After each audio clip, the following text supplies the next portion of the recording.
Hello, it's Thursday. Nope, it's Wednesday, my dudes. Are you ready to Oh, it is Thursday. It's Thursday. wait? It's Today Wednesday. is Thursday. Well, this is Time is a construct. It's time. fine. Time is a flat circle. It's time for Hey, did you see this one?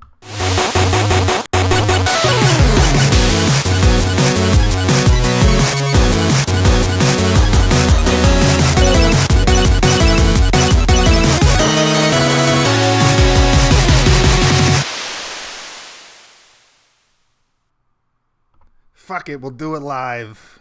Hello and welcome to Hey, did you see this one? The weekly podcast show on internet where we talk about movies and film and movies and all of that sort of stuff, mostly movies. It is Beefy Hunk Action Month. We're talking Judge Dredd. We have Cassandra Hodgins back on the show. Hello.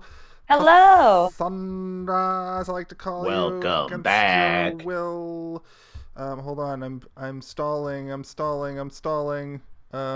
that's not. What I was Oh, looking for. God. There we go. I don't know. Nice. There we go. Back is back. As I said in the intro when I was meandering all over the place, it is Thursday night, Wednesday. Why did I think that it was Wednesday? I don't know. What did we do last night? Because We watched What two did we movies. do last night? Yeah. my It brain, was a dreadful evening, I'll tell you that much. our brains are all scrambled up. Steve's got a headache. Cass I got broke a headache. Cass broke two computers trying to get this together. It's true. I don't know what day of the The week technology has failed me. I will say though, it is nice that I have my phone set up because I can sit on the couch and I'm very comfortable. That's So great. that's a plus. And you're using your ring light. I can see it in the My ring reflection of light. your glasses. I know. That's why I always have to do my self tape without them because I'm like, you can just clearly see the light. So yeah, we are talking Judge Dredd, the 1995 film Law. starring a man I'm above the law. with a mush mouth, Sylvester Stallone. It is that time of year where we talk about some action boys, so we landed on this one, but we're doing something kind of special this time around. This is the first time ever we've done this, but we're actually we watched Judge Dredd, and then we watched 2013's Dredd, starring Carl Urban, and we made a decision last night to, normally if we watch something else that's in the same vein, we try not to talk about it, but tonight we're going to kind of compare and contrast a little bit. We didn't take notes for the second movie, so by that time we had a beer, and I didn't take notes for any of the A movies. single beer for Yes. sure. And Yeah, I definitely didn't drink 8 beers last night at all. Whoopsie. whoops. So And yet I have this mysterious headache today for some reason. I don't know what's going on there. this weird headache that hurts my head. I had to go to a stupid office myself. It sucked. Ugh, Um, I hear you. but like we do each and every week, to start off the show, it's a brief history.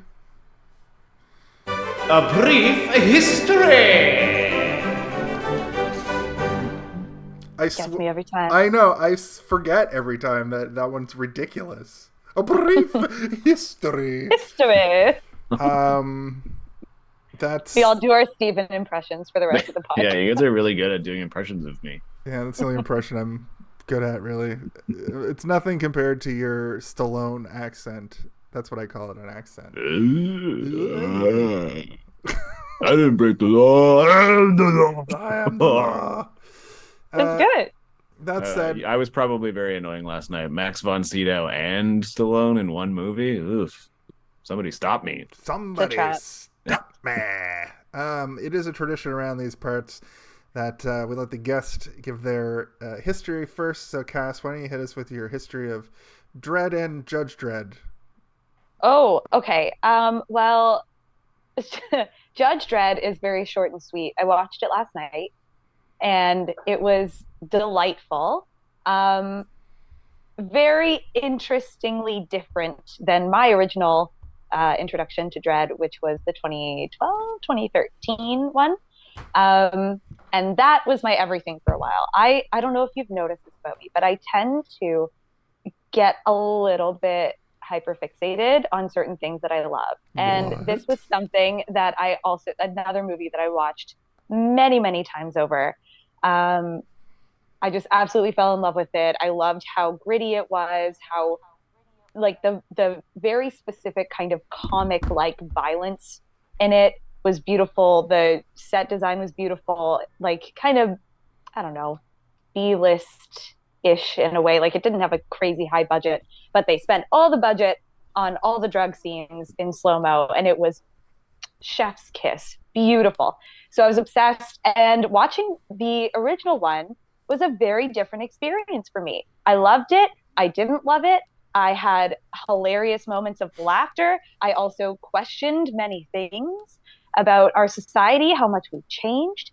I had a great time. And I also will say, I love watching stuff with you guys. It is a blasty blast to just sit on the couch and be like, let's go. So that's my first, I guess, introduction to this entire genre of Dredd.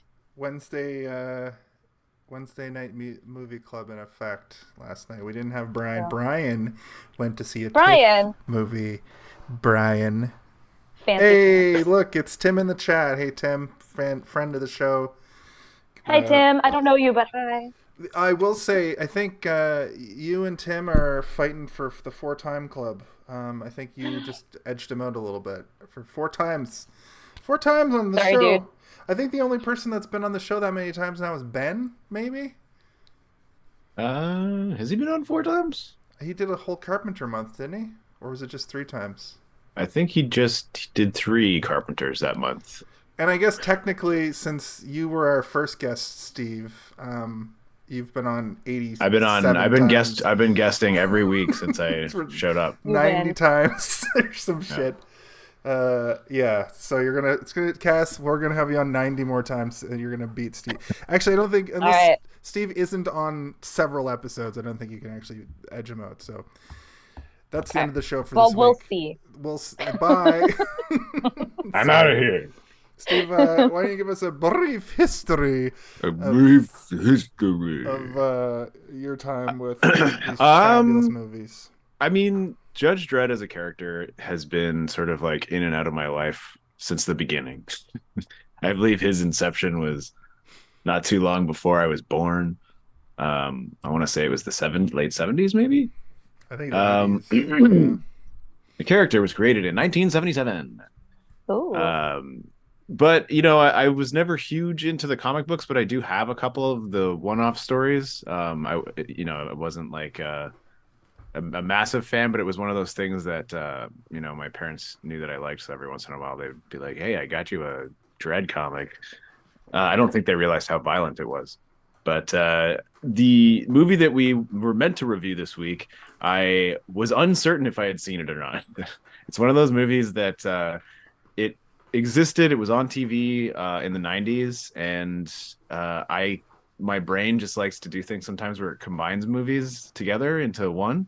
So little bits of this, little bits of Demolition Man, and a little bits of Meteor Man, all kind of molded together to create a movie. And we've done Meteor Man on the show now. We haven't done Demolition Man, but I now know the difference between the 3.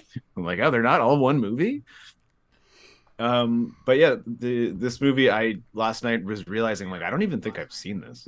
To be honest, I think I've seen bits and pieces of it throughout my life, but I once again was just filling in the blanks with Demolition Man because Rob Schneider and Stallone are both in that as well, and he's more or less playing the same character.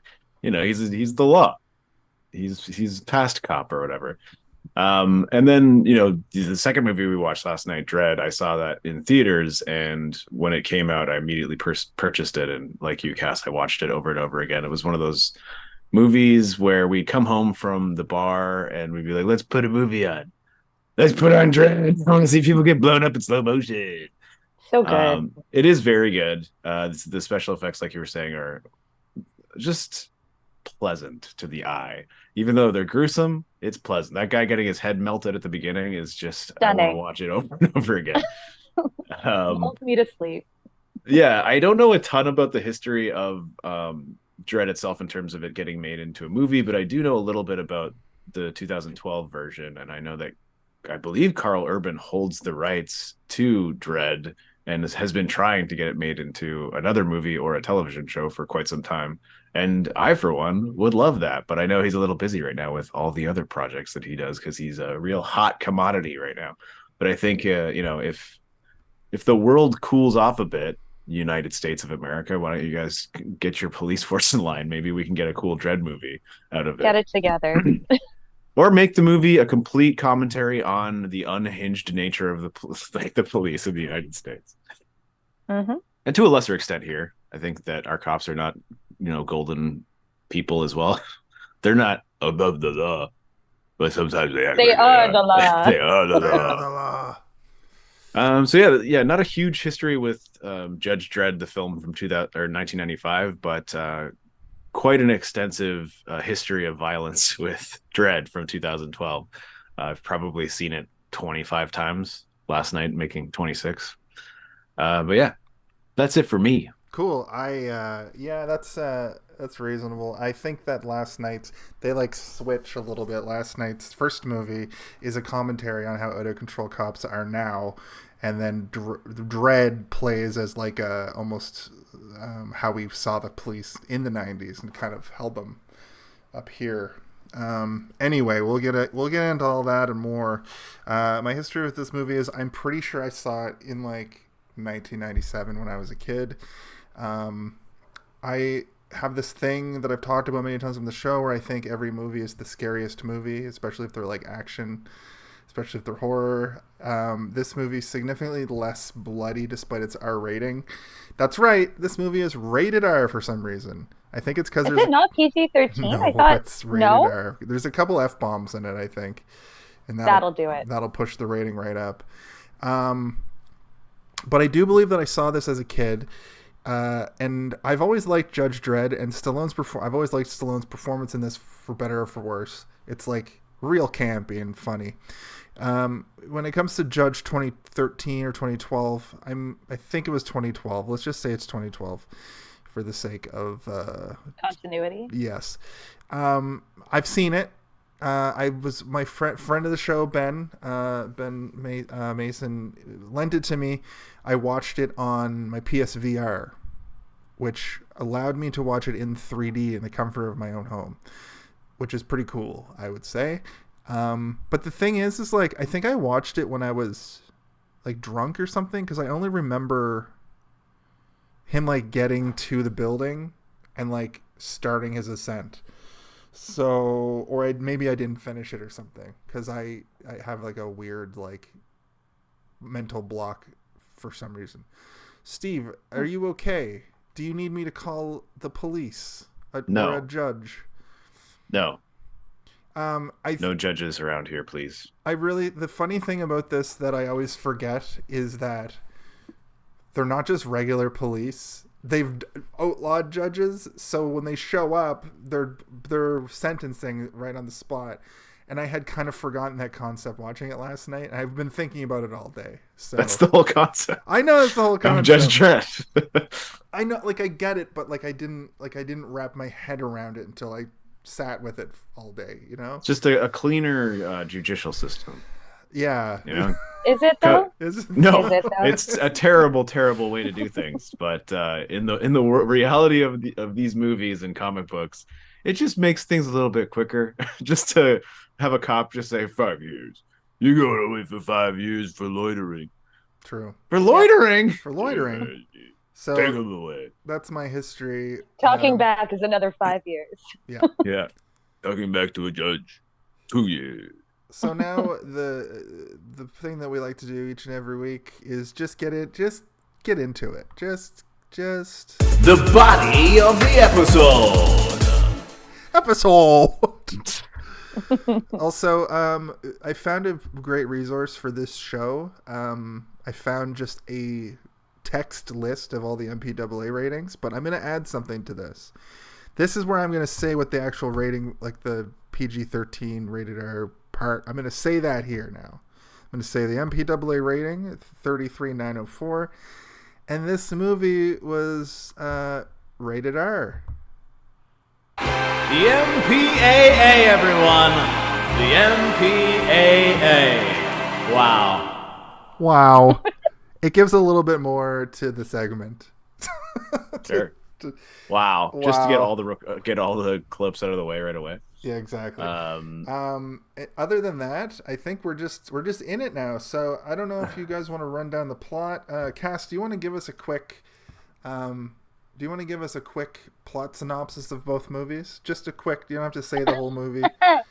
That's a good question. I feel like last night when we were watching, I was like mostly paying attention, and then I was like, was I paying attention to this movie at all? We've got I can't remember his character's name, but the prisoner guy comes back from prison Rico? and he's like, ooh, yeah, no. Rob Schneider's character. Rob That's Schneider's about to find out that being the sidekick of Judge just Dredd Rob. isn't all it's cracked up to be in this 24 judgment comedy. Sorry. His name is Fergie. Beautiful. Fergie Ferg is coming back from prison. Of the Black Eyed Peas. And she's just singing songs and doing cartwheels in a cab, flying over New York, or what I think is New York. They have a Statue of Liberty.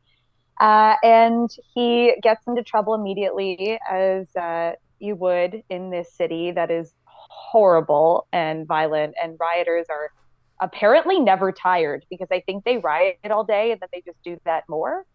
They're on drugs. They're on drugs. It's their job. They clock in. They clock in at the riot factory. And they're like, drugs. And then that's the day. Anyway, bunch of crime happens. Bunch of judges show up. It's like, ooh, gunfight. And then Judge Dredd shows up, and he is the best. From what everybody is saying, he is the best. So I believe that he is the best. He's like the one that everyone's heard of on the streets. Like if you're a criminal and Judge Dredd shows up, you're scared. You're shaking in your little rider booties. Exactly. You see his little badge, and you're like, oh, I'm in trouble. And it's actually a giant badge. It's so huge. It's like bigger than his face. Their badges are like the size of like a face mask. You need to be able to read it from far away, I think. That's true. Maybe. Yeah. But anyway, he does this whole thing, kills a bunch of people, and sentences people to prison, including Fergie Ferg. And so what happens after that? Dredd is like talking to his boss, and his boss is like, wow, you're the best. You got to train some people. So he starts training people. And then we got like this evil guy, Rico, who breaks out of prison, and that was actually honestly really cool. I like that scene a lot. It doesn't make any sense, but it was cool. Yeah. That's all I needed. Very camp. It reminded me of Magneto, like pulling somebody's iron out of their blood to like break out of Sure. Well, it was like the long like bridge over abyss. Where I was like, I've seen that. How does he shoot him again? He has like a weird like makeshift like plastic gun or something that he puts together real quick. I can't remember how. I think it was like it was like a badge or something that he hands him something and he goes a gun. Yeah, he like transformers it like a transformer toy into a gun and just shoots him in the neck so that the guy can't use the voice commands to stop the machine guns from shooting everybody in the cell, but it only shoots the warden. He's like the warden of the prison, I guess, right? I don't know. So. The logic wasn't there for me, but the camp was, so that's okay. Yeah, you don't need it in a movie like this. No, you don't. Have you seen his costume? Come on. It's a lot of spandex. No. Not good body armor. No. Yes, exactly. Then what happens? He breaks out. Judge Dredd. No. Rico is evil. And he goes to this gun shop, and he gets this really cool robot who deserved way more. And then there's like a whole thing where Dredd is like seen on camera like killing people that are like innocent people, and people are like, oh no. There's a whole trial. His best friend / maybe girlfriend, Hershey's Kiss, is Terrible his name. lawyer, I think, and he still loses the trial even though he is the law. He gets sent to prison with Fergie Ferg. The law, I am the law. But then a bunch of like Judge cannibals Dredd. shoot down the ship. And then there was a they're bunch like of Hills Have cannibals for a bit. Eyes, with Texas Chainsaw Massacre Chainsaw. style Resident family. Evil, like, yeah, exactly. Sure, yeah. I would say Texas Chainsaw Massacre because that's sort of the template, right? That everybody goes back to when they're making these horror movies and stuff. And it's sort of a cliche, but at the same time, it's fun because they're all unique looking and weird, and you'll recognize the father from The Walking Dead. Herschel is like the leader, and he's the foremost expert on playing an old man in the apocalypse. And typecasting. He and his family basically capture them, and you find out, kind of midway through their capturing, Rob Schneider is on the menu. They're gonna eat him. Yum, delicious. And then what happens? We got like a whole like side moment happening with like the judges being the worst and evil, and like, oh my god, I forgot about Obi-Wan, which is not his name, but the main guy who was like Dredd's mentor. Max von Sydow. I don't remember the character's name. He's a judge as well. Judge Fargo. The names in this movie not great. No one's name is good. Can we just take 1 second to appreciate that her name is her, she, and she's the only girl in the movie, and you guys made a great joke. Do you want to say it? I'm not going to steal your joke. Oh, I don't even know if I meant it as a joke. I just made a very quick observation, and it was hilarious. Her name is just her pronouns. Yeah. It's her, she, and he, she, her. Just swap them, and you got it. You got a name. When you said that to me, I was like, is that an accident? Or did they do that on purpose? I get what might have been on purpose. I think they were like, I have no creative brain to make this. Like, I'm going to make this really boring, standard, uninspired female character. The woman and I'm going to character. call her, she. Yeah. Mm-hmm. It's crazy. I will say, I've been talking about this plot, which is why I clearly wasn't paying attention, or I forgot. They also had like a whole scene where he's like breaking out of prison or something. He's like, you gotta believe me, and she's like, what? But I don't know if that scene was important at all. A lot of this movie doesn't resonate. It doesn't stay in your head. Like, we watched the movie, and in between the two movies, I was like, what just happened in that movie? I can't even remember. I know that Judge Dredd immediately goes back to work after solving his own case, but I don't really remember anything else. I think that might be the most important part, because he is. Yeah.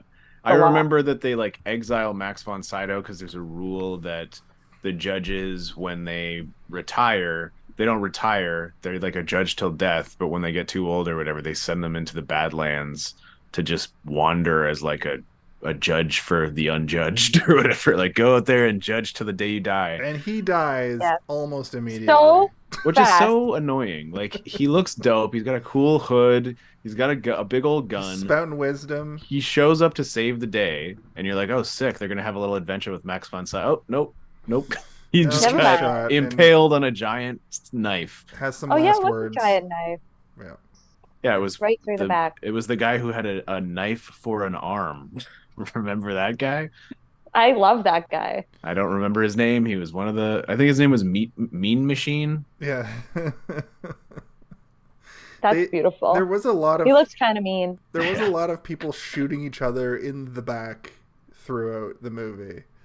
Which is just honestly, like, that's in poor taste. Like, you have some respect for the people that you're fighting. You gotta front on, you know? So in the interest of getting through the synopsis, just what happens? Oh my god, I don't know. I'm just trying to remember everything that happened. They fight back in the hillbillies guys, and then Rico goes and is like to like the Dredd judge's place, like their main base, and is like, I got a bunch of clones now. Also, I'm Dredd's brother clone guy. It's like he's a clone. He's his brother. He also framed him. That's why he's in exile to begin with. Exactly. And the whole thing was like a coup to make that one judge get into power, I guess. The guy who's sort of like a smaller Arnold Schwarzenegger. What's his name? Jürgen Prochnow. As Judge Griffin. Yeah.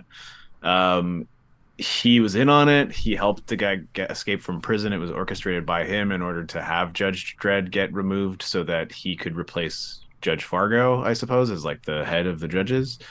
Which it makes sense on the surface level, but you dig any deeper and you're like, none of this is logical. Mm-hmm. This wouldn't work. But then they get back to the city. They're trying to stop Rico because Rico has obviously now got turned super bad, where he's now betraying even the people that helped him to get into power to begin with. And him and his big sick looking robot take over the courthouses or whatever. And I don't know what their ultimate plan is. They're trying to bring all those clones to life, I guess. There's like a room full of clones. It's here. I'll do this. Send in the clones, he says. Because it's not clear. In the clones. Oh. I have a theory that, because it wasn't super clear, I don't know if they said this as exposition, but it seemed like, and let us know in the chat if you know, but it seemed like they had these stagnant clones that needed DNA injected into them. They needed to have somebody, and Rico. They weren't complete. They were 60% complete. The movie says. And Rico is like, I'm gonna put my DNA in these things and get this shit kickstarted, and then we're gonna take over. We're gonna have all clone army Judge Dredds, and we're gonna do more better law. Tim says robot is best part of film. It is true. It's true. That was the most captivating part for me. I was like, oh, I only care about this robot. I mean, it's very much a 90s movie in that a whole bunch of shit happens, and then we get some cool robot stuff, and then there's a fist fight in the head of the Statue of Liberty, and then bad guy falls to his death, and then good guy kisses the girl for some reason, even though terrible chemistry throughout. He basically Rico's plan is to create an army of judges that are cloned from his own DNA, so he's basically just making a bunch of crazy judges, like they're gonna be evil judges. I think there's even like versions of judges in the comic books that are essentially like almost zombie judges, and they're evil. I don't know a ton about the comic. I've only read a couple of them, like I said, and it's been many years. But it's a plan. He has a plan, but you think about the plan for more than 5 seconds and you're like, what happens when all of your crazy clones with your DNA activate? They're going to all immediately turn on you, you psychopath. Like, you're using your own insane DNA to make a whole bunch of you. You're terrible. You're bad. You immediately betrayed everybody who helped you. So all that convoluted nonsense, which we'll delve down into deeper in a moment here. I just want to give my synopsis of Dredd.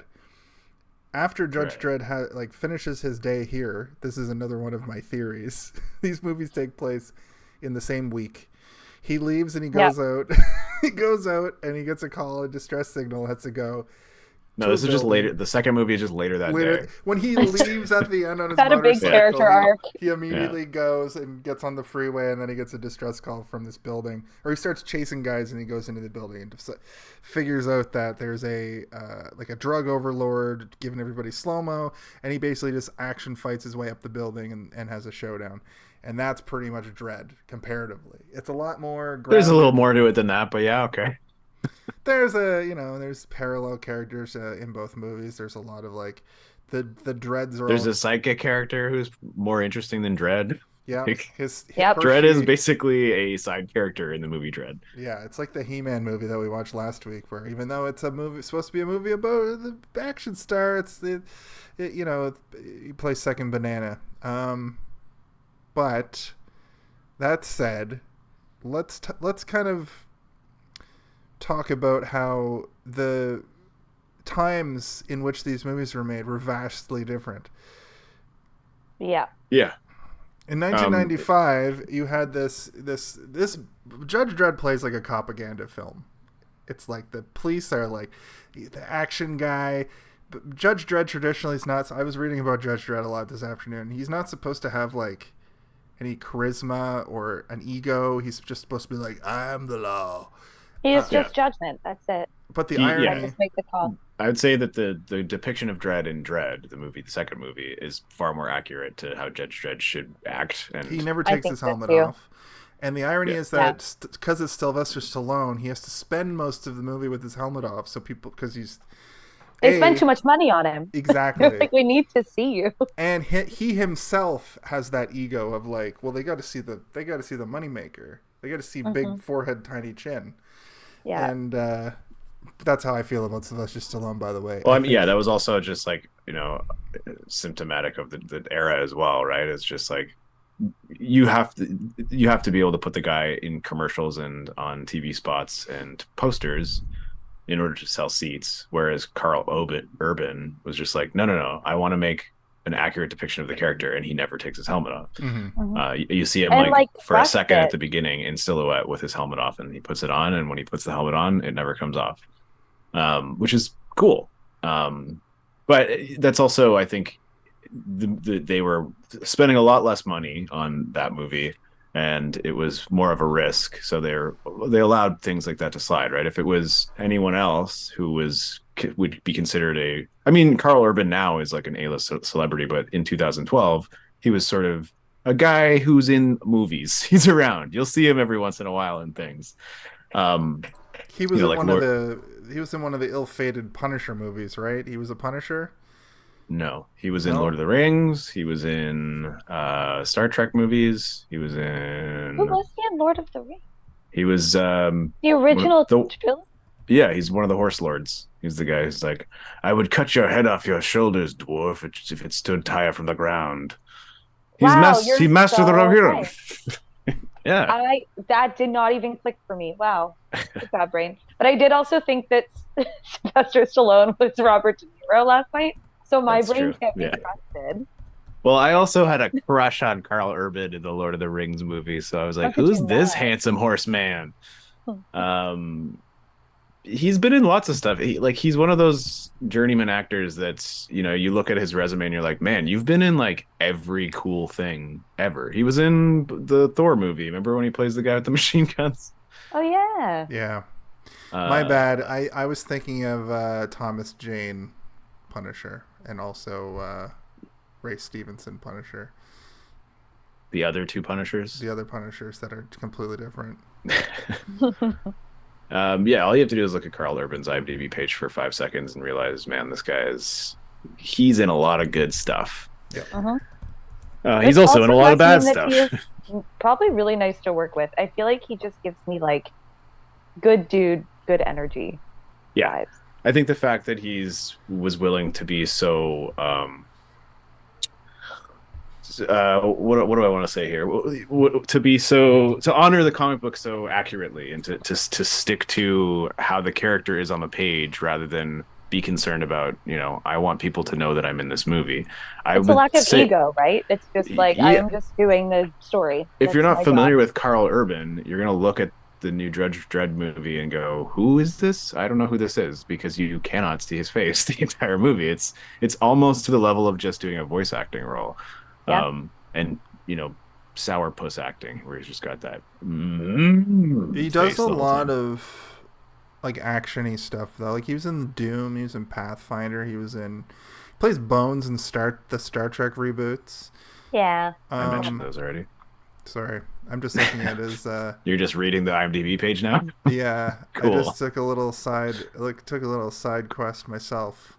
He was in Riddick. Okay, you say that already? Yeah, I know, Riddick, one of my favorite movies ever made. The Chronicles of Riddick, actually, that's the one he's in. He's in Chronicles of Riddick, and then also Riddick. I think he dies in the Chronicles of Riddick. It's a flashback, probably. Spoilers. Rule of the Dark. Oh, sorry to spoil a movie that came out in like 2003. Hey, they might make a new Riddick movie, and then it'll be important. It'll be in the zeitgeist again. I don't know. He is. I think there's a scene in the newer Riddick movie that came out in 2013 where it's like he's just like a flashback. So it's like Carl Urban just showed up just to be like a good guy, to be like, yeah, I'll come back and play this weird skunk head for 5 minutes at the beginning of the movie. I think it just shows him betray Riddick, and that's how it's like, why is Riddick not the king of the necromorphs anymore, or whatever the hell their name was? I don't know if you guys are familiar with Riddick lore. No, that's a comic book movie though, right? No, that's just an original from the mind of Vin Diesel movie. Right. Okay. Yeah. I mean, Carl Urban also plays an uncredited stormtrooper. Like he just does little things that are fun.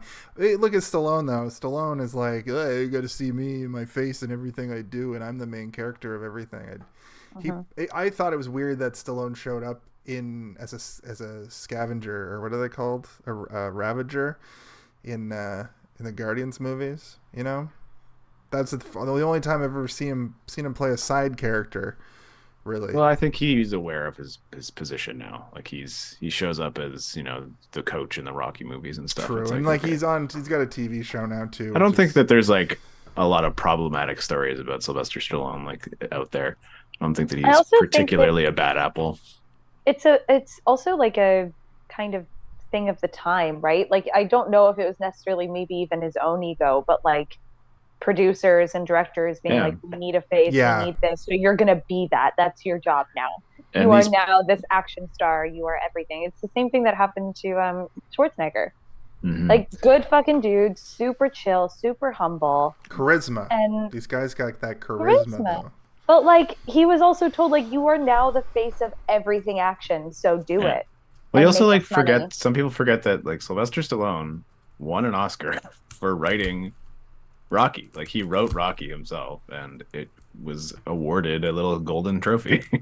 Like he's not a meat bag like people think that he is, right? He's a smart person. And he's artistic, and I think he maybe put a little too much of his weight into the Rocky franchise, because I'm not particularly a huge fan of Rocky, but like I'm aware that it is good, and I think that it's a good movie. I'm just like I know people that watch Rocky every year at like Christmas. It's like their Christmas movie that they watch, and I'm like, you're weird. I'm gonna go watch The Nightmare Before Christmas like a normal person. I'm gonna watch Batman Returns like a normal person.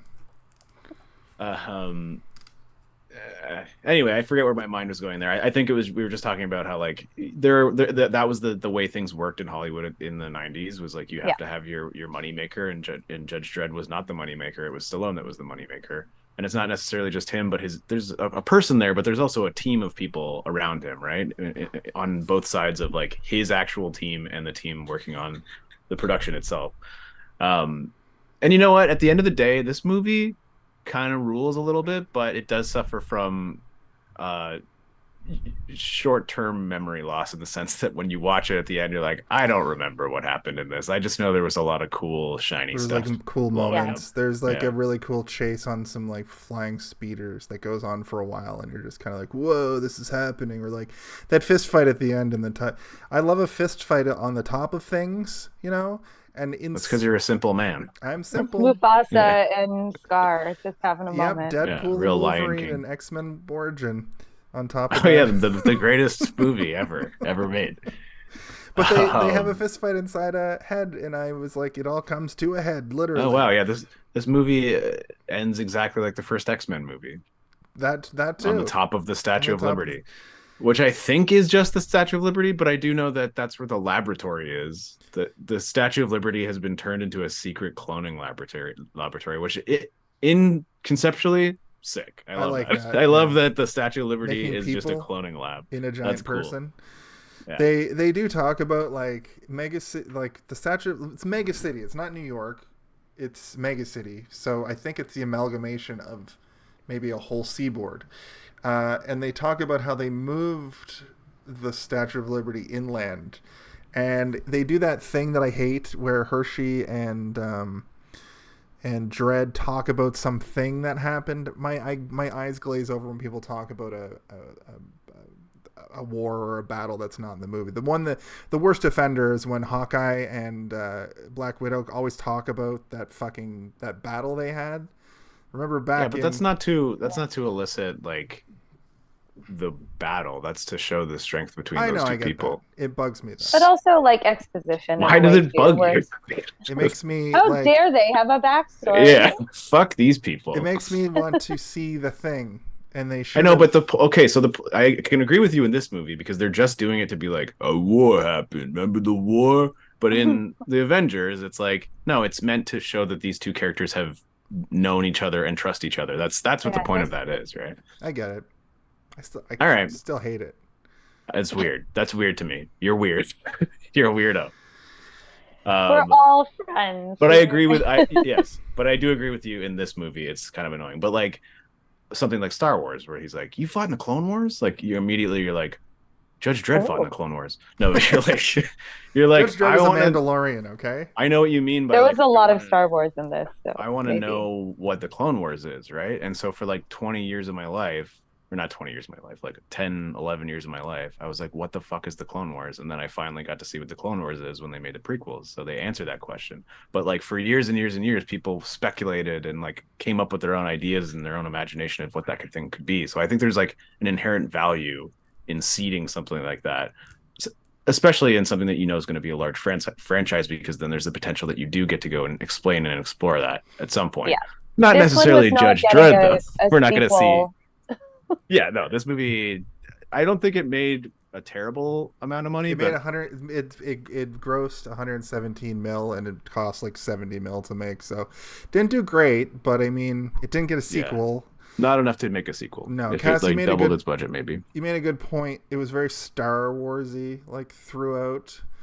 Oh, the man, music, straight out the gate, imagery, like, and also like there were Indiana Jones aspects to it. Like it felt. This is the thing. I think this is why I got a little bit lost in the sauce about midway through this movie, is that it was just trying to do too much.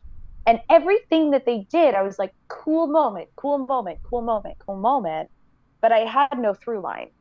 But I could recognize all of those kind of references. I could recognize kind of the Star Wars track. I recognized the Millennium Falcon-esque and like the desert planet and like them in the cave with these like cannibal people with like even Stallone the like being like he might as well have had a Indiana Jones hat on and been like, I'm gonna get out of this situation. It like belongs in a museum.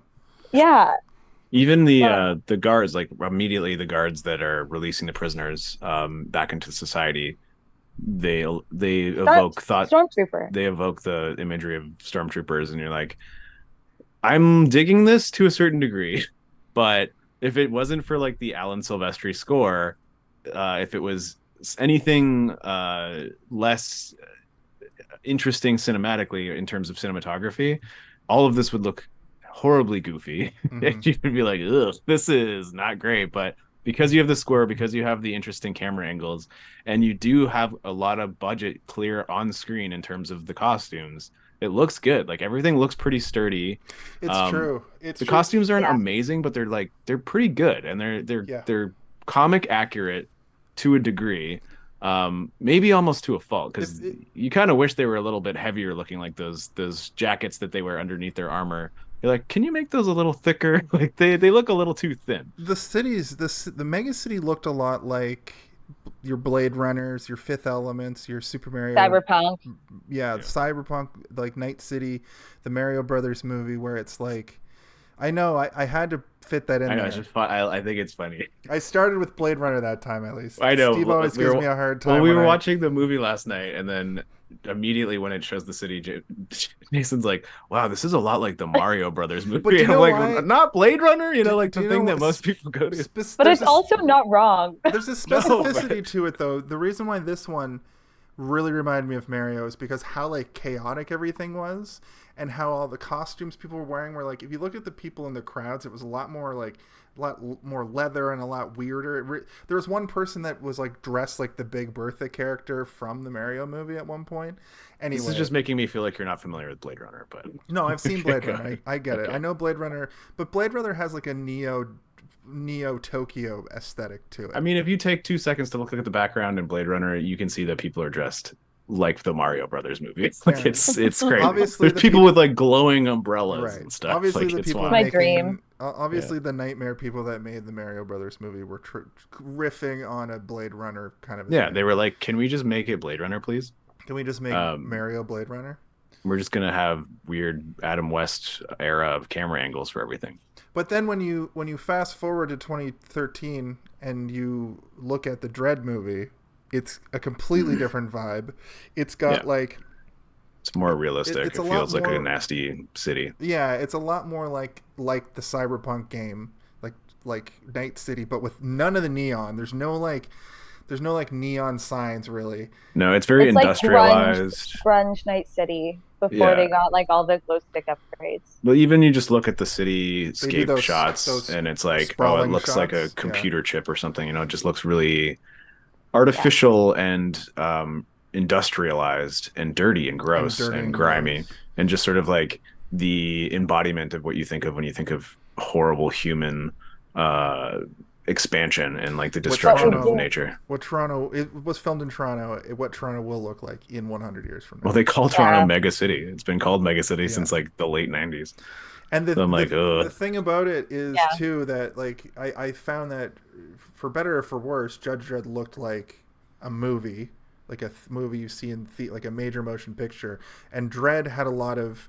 It was very digital, like it had that digitalness to it, you know, shot on digital non-tape. It's shot like a TV show more than it is like a movie. Yeah. And I brought up that it kind of looked like a fan film in a lot of ways, and then it is. Carl Urban is a fan. Exactly, and then you pointed out that guy that makes fan films of like Power Rangers and shit is in the movie. Pretty sure he has a cameo, yeah, which is fun, but also it is like it doesn't look great, yeah, but it doesn't look bad either. No. You know, when you say fan film, it's not like Batman versus the Predator or whatever. It looks like shit. Like, oh no, I mean more like Twilight. Yeah. No, I mean more like the fans of vampires. The Deadpool test screening, or like that Venom short film that. Yeah, and this is also something that is just of like between the years like 2008 and 2015, they were still trying to find their stride when it came to like lighting digital photography and have it not feel that way. It actually felt a little bit like Repo, like the way it like looked. Say a couple notches up, few notches up. Obviously, like definitely, they weren't wearing Paris Hilton's fucking leftover clothes, and you know, using digital. They had more than 2 sets. It was a good wardrobe, though. Yeah, like you can't say those costumes were not amazing. It's true. Repo has a special place in my heart, as does Dredd.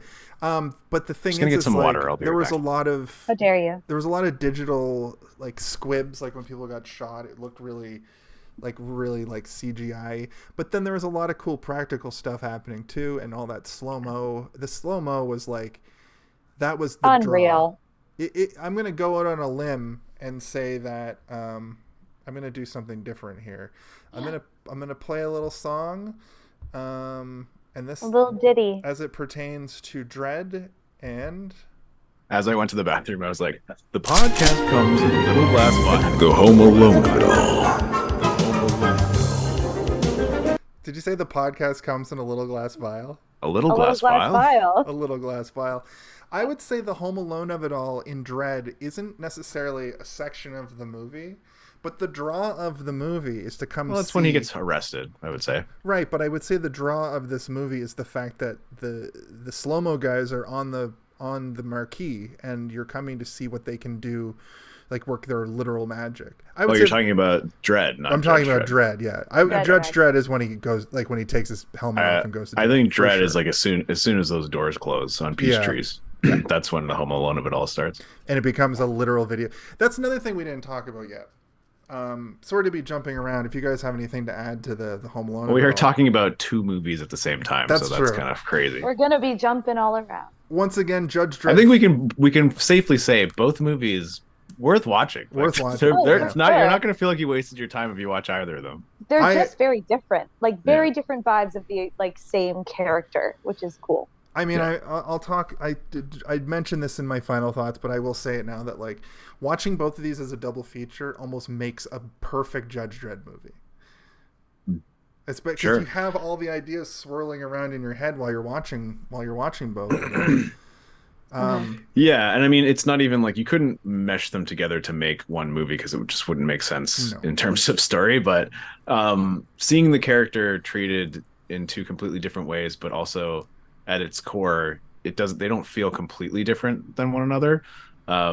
It's good. It's nice. It's just like 2 interpretations. It's like the same thing. Like right? 2 different artists drawing a comic book. It's like I feel like it's that, but it's also I think 2 different directors or 2 different storyboard kind of people seeing almost like the 2 sides of Judgment. Mm-hmm. Like how much that varies in itself of like what do we think Judgment is? Is it, you know, just saying I am right, I know what the rules are, therefore you follow the rules or you don't. If you don't, you're screwed. And if you do, fine, you live another day. Whereas the newer Dredd, there's a lot more gray area there. There's a lot of like actually trying to balance out the scales, which I don't know. There's a bunch of different interpretations of that. So yeah, no, I fully agree with that. The thing that we brought up that it kind of blew my mind is you guys kept talking about Mass Effect, referencing Dredd. So you have like, and that sort of shows the difference in filmmaking from 95 to 2013. In 95, they wanted to make this big, over-the-top superhero movie with a gritty action, gritty action character from a comic book, and it doesn't really hit on all the cylinders.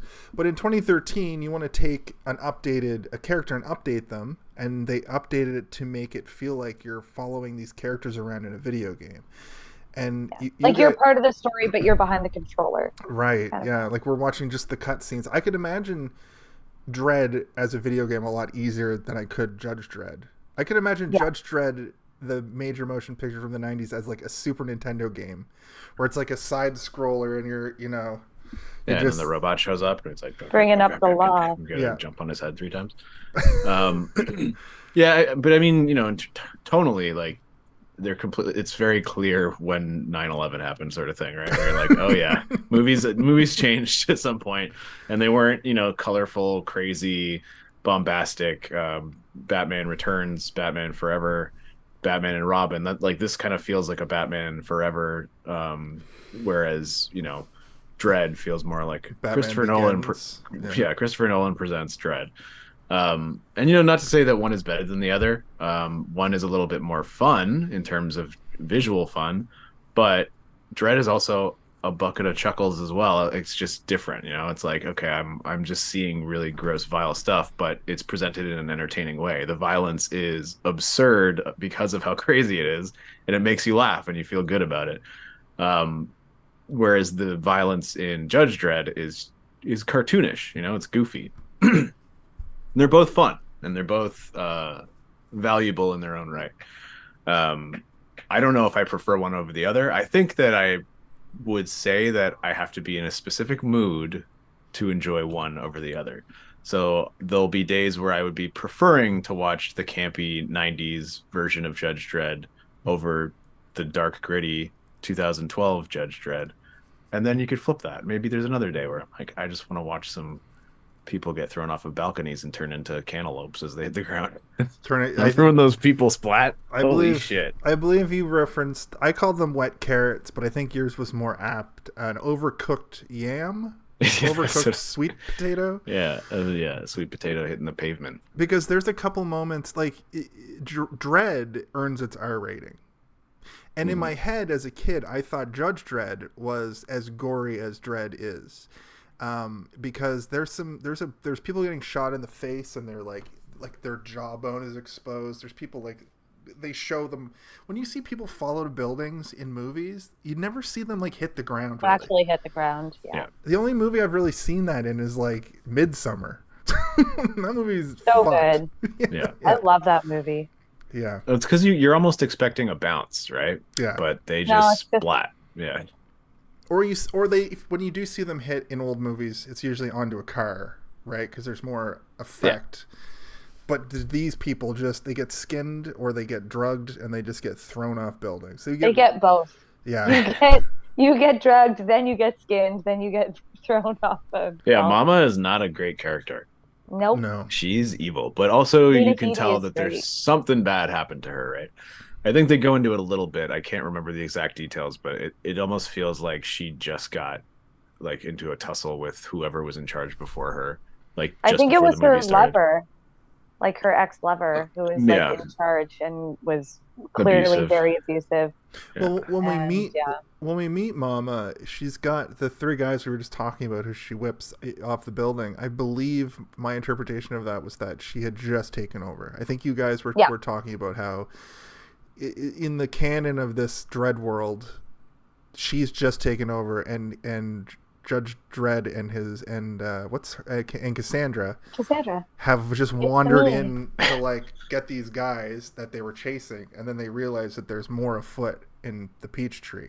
Yeah, very much like, we keep bringing up the fact that Dredd feels like a video game, and it does feel like a side quest in the mission of the main quest of Dredd. It's like if Judge Dredd the movie is the main story, then Dredd is This just is a like side a side mission that you go to finish on your way to the main story. That's pretty apt because Judge Dredd feels more epic. It has more things in it. That's because movies in the 90s really had to do that. Yeah. It's like if you were to pull off a 2012 Dredd in the 90s, it would never be as successful. I mean, even Dredd of 2012 was not very successful as well. It didn't. It was successful in my heart, but it was not successful financially. From what I've read about Dredd, though, it's a kind of a cult classic now, though. Oh, yeah. It's sold a shit ton of DVDs, kind of a movie. Yep.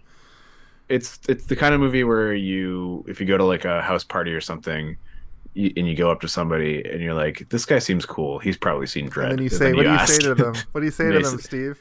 I said, hey, are you the law? And he goes, I am the law. No, and then you talk about Dredd. And then you're best friends forever. No, Yeah. You gotta say, hey, did you see this one? That's the whole point of our show. Dang. Well, So you need to close. be more clear. Being as clear as I possibly could be. I don't know what that says. I don't know how to read. Also, just a short. This is a prototype of our new thumbnail system. So Yeah. I was just gonna say, I keep seeing you whenever you shift this way or this way, and I'm like, oh, it's double Steven. Double Steve.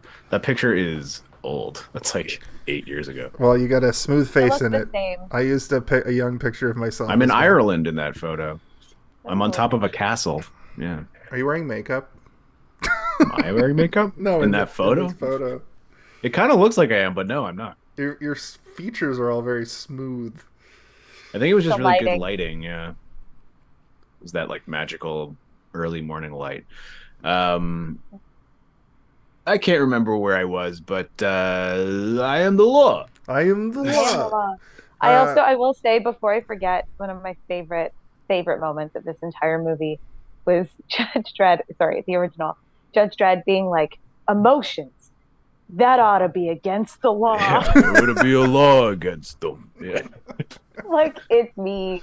Yeah. The trouble my emotions have got me in jail immediately. Like, should be against the law. Tim in the What does chat. ABC Warrior stand for? I know we've mentioned the robot a few times, which Just as a side here, Tim in the chat says Mama's Requiem. The slow-mo, when they're tripping out in slow-mo, is a good song to relax to. So yeah, Oh, well, I it love is very intense and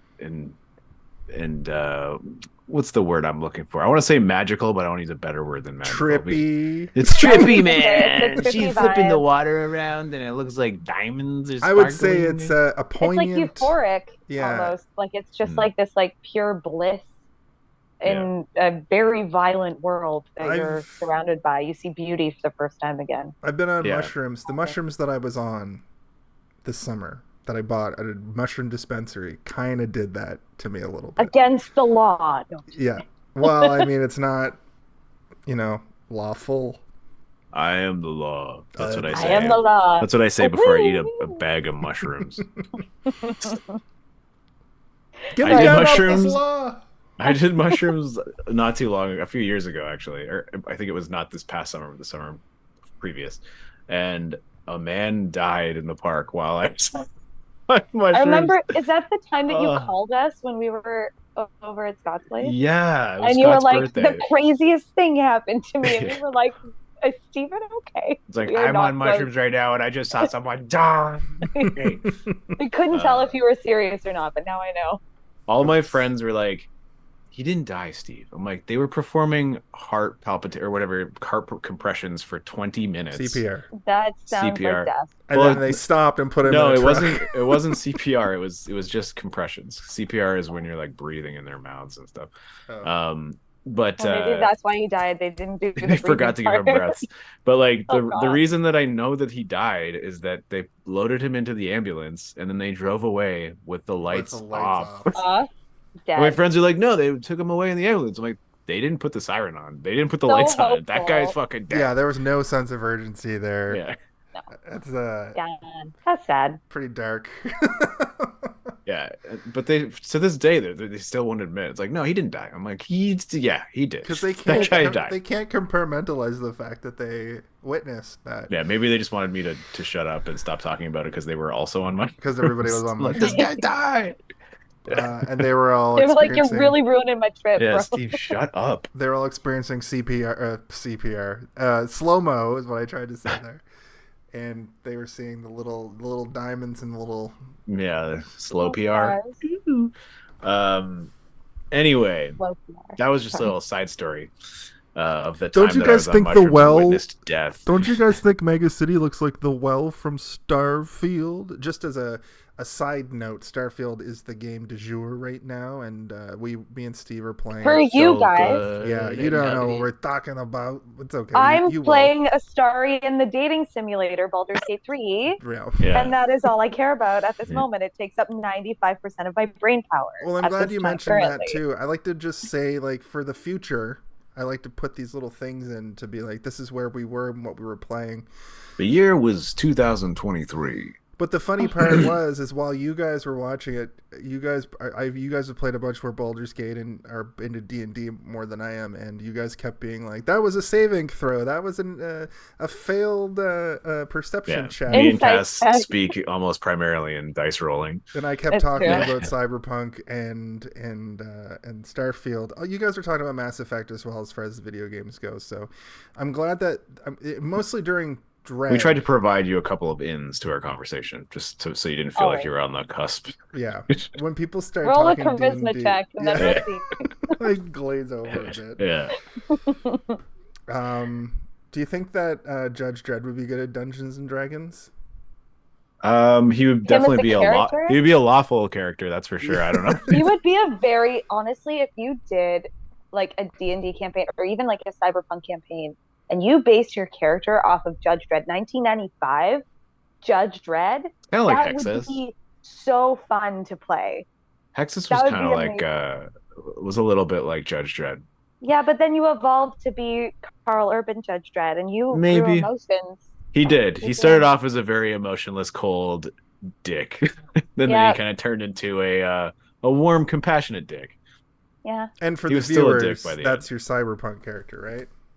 No, that's an old Dragon Blood campaign. It's like 2.5 years that we played that one. Yeah, we played it for a long time, but every Wednesday. My character was named Hexus, named after the poison cloud in the Fern Gully movie. And live action coming everyone's first sexual awakening. He was exactly. He was basically the character was just like this insanely hubristic, confident person who's like, I only have to attempt to do something 3 times and then I'll have mastered it. Like, that was the kind of mentality that this guy had. While you guys were perving over Hexus, I was in it for Gully, just the whole Gully, just the rainforest. Oh baby. Is that the one that also Tim Curry plays that poisonous gas cloud? Is that? It's called Hexus. That's Hexus. Yeah. That's what I thought. Yep. I mean, Tim Curry can do anything. I think Jim Carrey is going to be that character in the live action one, then, right? It's like Benedict Are they doing a live action? Yeah, next Christmas, like 2024. Okay. That's such a weird thing. I'm Carrey, like, are there that many people who are like into Fern Gully? Well, I guess they were just into Tim Curry as Hexus. They're gonna run out of movies because they're already. Well, it's not a Disney movie. It is a Disney movie. No, it's not. It's a blue. Fern Gully is not a Disney movie. Well, it's one of the other ones that wasn't. It's a Bloom or whatever. Then why did it's the guy who made it's the guy who made like dinosaurs and AI After Earth and all those like weird. Do you mean Land Before Time? No. There's a movie called Dinosaurs, but Land Before Time. Yeah. Got it. I think Disney might be making the remake, but I think they're making the live action one because it's definitely. Yeah, that's you can't see that. Okay. If you're referencing the new movie that's coming out, then I don't know if that's Disney, but I'm talking about the original movie. Okay. I always thought it was a Disney movie. You're probably right. This one is Disney's Fern Gully, The Last Rainforest, and it's got Zendaya, Benedict Cumberbatch, Jim Carrey, Lucas Gage, and Emma Thompson. That is a cast. Holy. Alrighty Bill then. Croyer. Yeah, it's not Disney. I can't. It's like a Fox movie, whatever their animation studio was. Also, I Back wonder, in the day. is this real? Another Alan Silvestri. That guy is everywhere. Tim Curry. Oh, love him. He's the best. Also, I will say, this is a side note. I think this is also why I love Asterion as much as I do in Baldur's Gate, because I'm like, this is just Frankenfurter, but as a vampire, and you're perfect in every way. Super sassy. So sassy. Okay.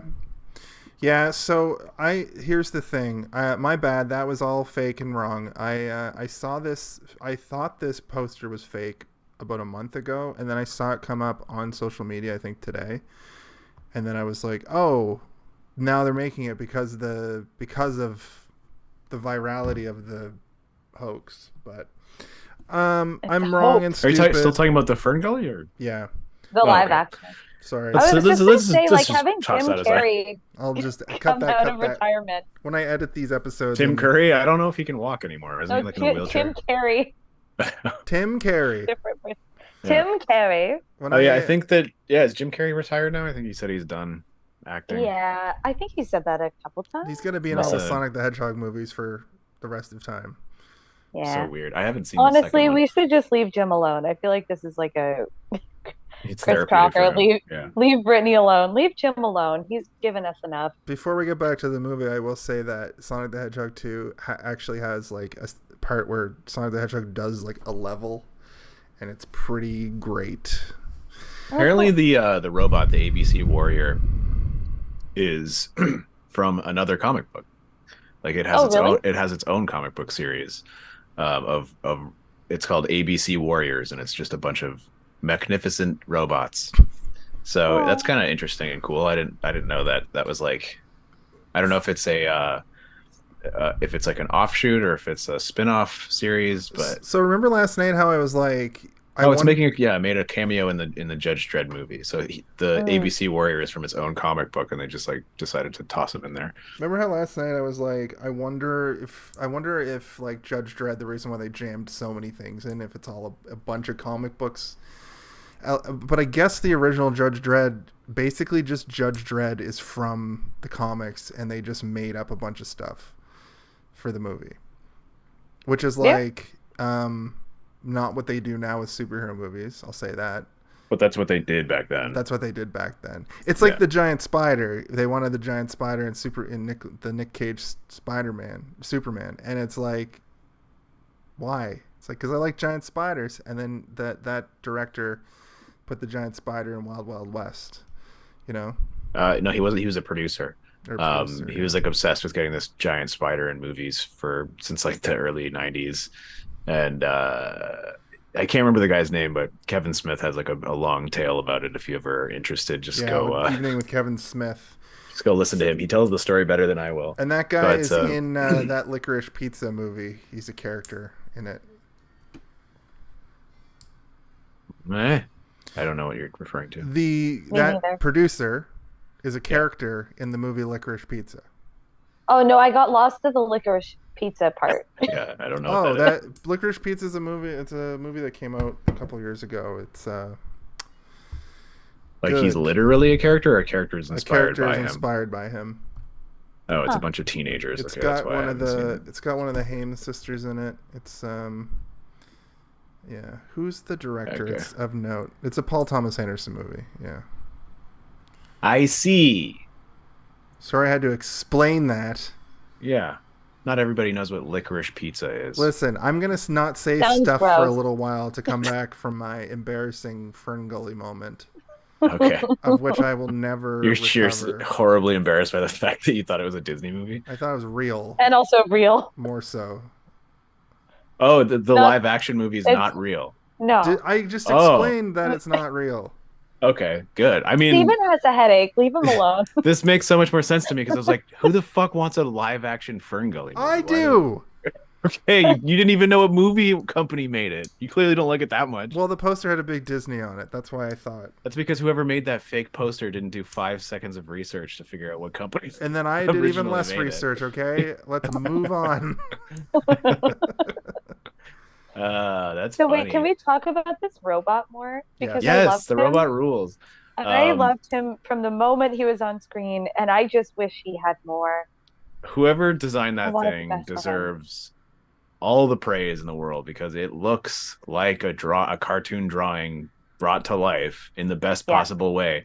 It's like you'd think, if they were to remake Judge Dredd with this robot in it, it would look like some sort of shitty one of those like Virginia Tech, Boston Tech robots with four legs Yeah, that they like do the like walk the around or movie whatever. version of it. Yeah, and it would have a big machine gun on its back, and it would have been boring. But they made it like a big, goofy, kind of cute a little bit at times when its eyes He are was like a mini Iron Giant, like yeah. just like a little tiny little buddy. And it And by had a mini, you cool, mean it's like fucking Not 13 that feet like tall. taller than a cedar tree. Yeah. Like it had a mini cool as like in jaw taller than a human. mechanism, Yeah. like the jaw would move back Yeah. and forth. That was really interesting. It I love reminded puppetry me. and animatronics. It's very Yeah. cool. It reminded me, I brought it up last night briefly, that it reminded me of like the Goro puppet from the Mortal Kombat movie around the same time as this. And it makes me feel good that some movie studios are bringing back the old magic of practical effects in that sense. Because like a puppet is so good. I know it's clunky and weird and a little campy But at it's times, not. but it Like, looks so good. puppetry is one of like I've done a bit of puppetry in my life, and it is so cool to see something that is not real and just an inanimate object come to life just Mhm. by small movements or making sure like eye lines are kind of connecting to things. It is a really cool, it's magic. It is magical art. Like that Yeah. full illusion. I love it. It makes me very happy. I think often about like the Guillermo del Toro Hellboy movies and how much puppetry they had going on in those. And then And you Pan's look at Labyrinth. yeah, and then you look at like the new Hellboy movie that came out not too long ago and how they just basically sort of abandoned most of the puppetry and, Well, and I a was lot of it gonna was just CGI, right? I was going to ask Steve. I imagine you watched the new ones. You seem like you'd be a fan of those. I was going to ask. Hellboy a lot. Maybe you can add to this as well, Cass. I've only seen like the original Hellboy, which was very much like a major I have motion this- picture adaptation of the Hellboy dark, Yeah. gritty comics, and they felt kind of like big and kind of wacky, even though they were Del Toro films. Well, because the guy who drew the comic book, his name is Mike Mignola, and his art style is very unique. It's heavy lines and cartoonish proportions. Right. Yeah. It's like the Um, Hercules movie a little bit. One Disney's of my faves. Hercules. Oh, yeah, a little bit, Oh, yeah. better. It's even more angular than that, though. I think if you were to think of like the Mr. Freeze outfit, Well, just let me finish my question because you might be able to answer. Sorry. It. You might be able to answer it here. The new movies. Yeah. With David There's Arbor. only one. There's only one. I thought there were two. Whatever. Did they do this? Is it different the way that the two Judge Dredd? I was thinking about this while watching the two Judge Dredd movies last night. Is it Are they different in that way, where the Guillermo del Toro movies are like more campy and bigger, and then the new ones try to like streamline it and make it like grittier and more like the it's source material? It's almost like one is playing well composed rock music, like something like Queen, and then the other one is trying to play improvisational heavy metal or something. Like Which is which? The new one's improvisational heavy metal. Yeah, it's like that. That was like how I would break it down in terms of music. But like, I didn't hate the new one. I just didn't like it. Like, there's a big chunk of the Hellboy movies that comes directly from Guillermo del Toro's interesting art direction. Right. His cinematography style, even just the choices in lighting and color temperature and literal color on film. He uses colors that are traditionally not used very often, like yellows and reds and stuff like that, which are hard to light and hard to film and capture nicely. And it's the other chunk of it is Ron Perlman being Hellboy. Like Mm-hmm. Ron Perlman did such a good job of being Hellboy that it was like an impossible task for anybody to take up that mantle. And Ron Perlman was like, I ain't putting that shit on my face anymore. Like, I'm too old for this. For 7 hours of the makeup chair. And Doug Jones. Doug Jones is the fish man. I don't even remember if the Fishman Abe Sapien is in the new movies. Like I can't even remember if he's in it as a character. Mm-hmm. But yeah, Doug Jones didn't actually get to play him in the first movie. He played him physically, but the voice was David Hyde Pierce because the studio wouldn't let Doug Jones do it, even though Guillermo del Toro was like, I want Doug Jones to be the voice. Because Doug Jones is great. He's in What We Do in the Shadows as the Baron, and he's he's fantastic. I think they just wanted a bigger name to attach to that character, because Ron Perlman is a big name, but he's not that big of a name, so they wanted a recognizable voice. David to Hyde play Pierce, the who would have been character. fresh off Frasier at the time, back in like 2004. And then in the second movie, Guillermo del Toro had a little bit more swing and value, so he was like, no, we don't need to bring David Hyde Pierce back. Doug Jones is and was supposed to be him all along. And it's jarring at first. I remember seeing the Golden Army and being like, why the fuck did they get rid of David Hyde Pierce and who is this new voice actor? And then I realized later, like years later almost, when I started to really get into film, that it was like, oh no, they just gave the guy in the suit the opportunity to actually act, which is like way better than hiding him. He's already behind 7 hours worth of Fishman makeup, and they're also stealing his voice. That doesn't seem fair. Anyway, I don't know if I answered your question, but I attempted to. You did. They are different. They feel different tonally. They visually feel very different. And though the attitude of Hellboy is similar, they're not the same. And there's something less comedic about the new one that's missing. Yeah, that was kind of my question. Like the campiness of a Guillermo del Toro like action comedy versus the like reboot, where it seemed like Hellboy was a lot more like he wasn't as funny as Hellboy in the other. Yeah, and like the Hellboy movies have this grain of levity that exists in dire and spooky consequences, where everything is like frightening looking, heavy, the world is ending, some stuff that's really gross looking. It's always, world ending stakes that are very serious, with these sort of comedic characters doing goofy stuff throughout their adventure, which works so well when Guillermo del Toro is on the job and when Ron Perlman is there to helm the ship and have his giant chin on screen. And that's kind of like what Judge Dredd has a lot more, like the world ending element of it. They're trying to take over the world. Yeah. And then Dredd is just, like you said, like a side quest. Like Dredd's just out on a day's work. If Mama succeeds, what happens? She takes over one building. One but I mean, block. at the same time, those buildings are essentially cities. Like she's taking over a city, which is pretty big, but it's not a mega city. Yeah. So I don't know. Eat recycled food. Yeah, when that robot shows up at the very beginning saying, eat recycled food, I'm like, isn't that just shit? Are you telling me to eat shit, robot? Human Centipede 4. Yeah, exactly. With its spinning Coors logo. Yeah. I was like, does that thing sell beer? It must, right? It's like a little food robot. Because later when they find... sold noodles. They find Schneider inside of it. And he's covered in noodles. I'm like, so it's like a food dispensing robot. It dispenses recycled food, which I still don't know what that means. Somebody explain to me what recycled food is. Maybe they mean like people's leftovers that they like throw out at the end of a meal. They're like, I'm too full. Like when it too gets rich recycled. and have too much food. And like that rumor about buffets where when people don't finish their plates, they just put it right back on. Yeah, back into the dish. That's a rumor? I've never heard that before. That's like one of those urban myths. I don't know if they do it for sure, but I definitely ate a piece of pizza one time that was soaked in beer. So like, as a kid, this happened. It was fucking gnarly. I don't want to hear any more about this. Where was this? I need to know. It wasn't in Toronto. Don't worry. I need to know. It was at a shitty. Was it like a Chuck E. Cheese or something? No, it was at a really shitty buffet in Bears Lake Halifax, Nova Scotia. Like, you're very far away from where this occurred. yes, you're 2,000 kilometers away from where this happened. I don't think that you would experience something so disgusting like a mandarin.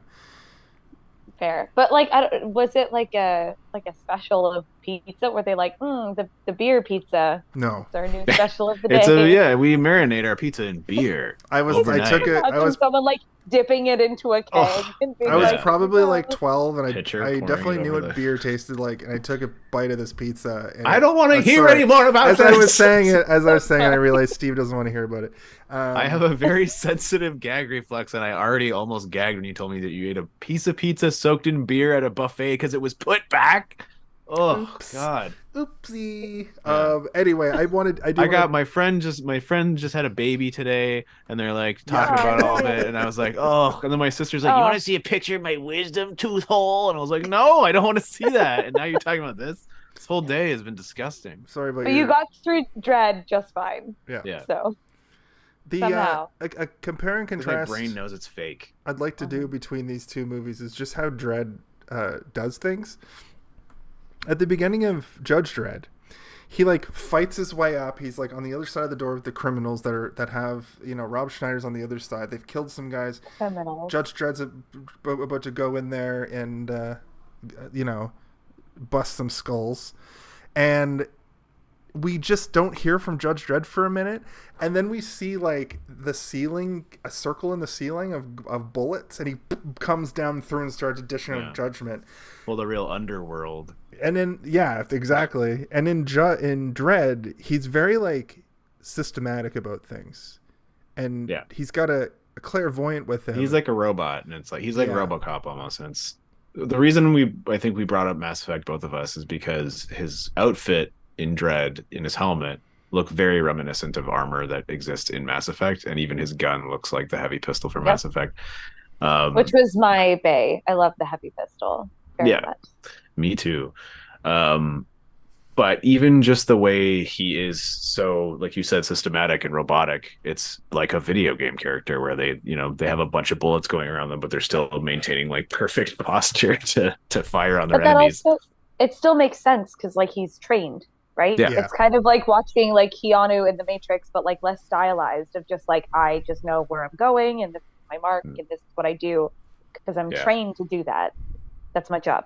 And it rules. It's cool. They talk about the isolation of being a judge a little bit in Judge Dredd, but in Dredd they don't really touch on it as much, but you do get the sense that like you're seeing it in action a lot more with the Carl Urban Dredd. Like he clearly is just trained to be this like emotionless killer who deals justice.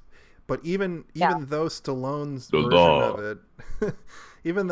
version of it is a lot more like he's talking about it all the time, his Sylvester Stallone is just a lot more charismatic and a lot more emotional seeming, even though he's talking about you're supposed to have no emotions. And the second he learns a lesson at the end, he's like, I smile now.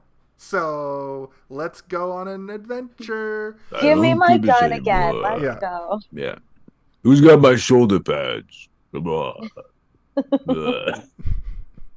Good.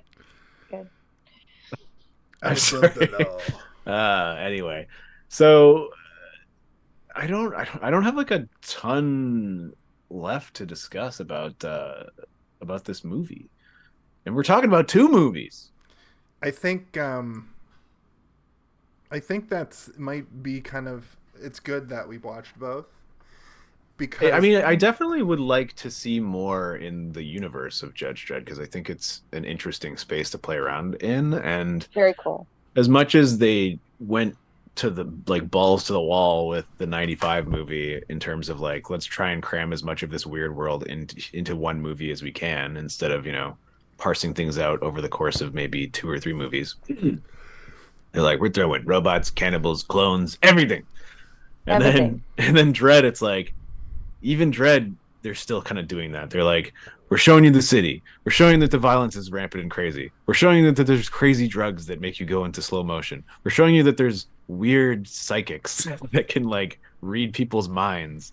And it just makes you think, okay, so there's probably also robots and clones and cannibals in the Carl Urban world as well, right? And I would like sure. to see, I'd like to Robots see an and urban clones and adventure. cannibals, oh my. So like to see an basically urban what you're saying adventure. is if they have like a Kickstarter for this TV show of Carl Urban doing Dredd, Yeah, you're like, doing this. Then, yeah. I mean, I'd be down. I would love to see more of it. I feel like the newer movie was like it was a glimpse into the world. It was like, oh, here's like a little pinpoint.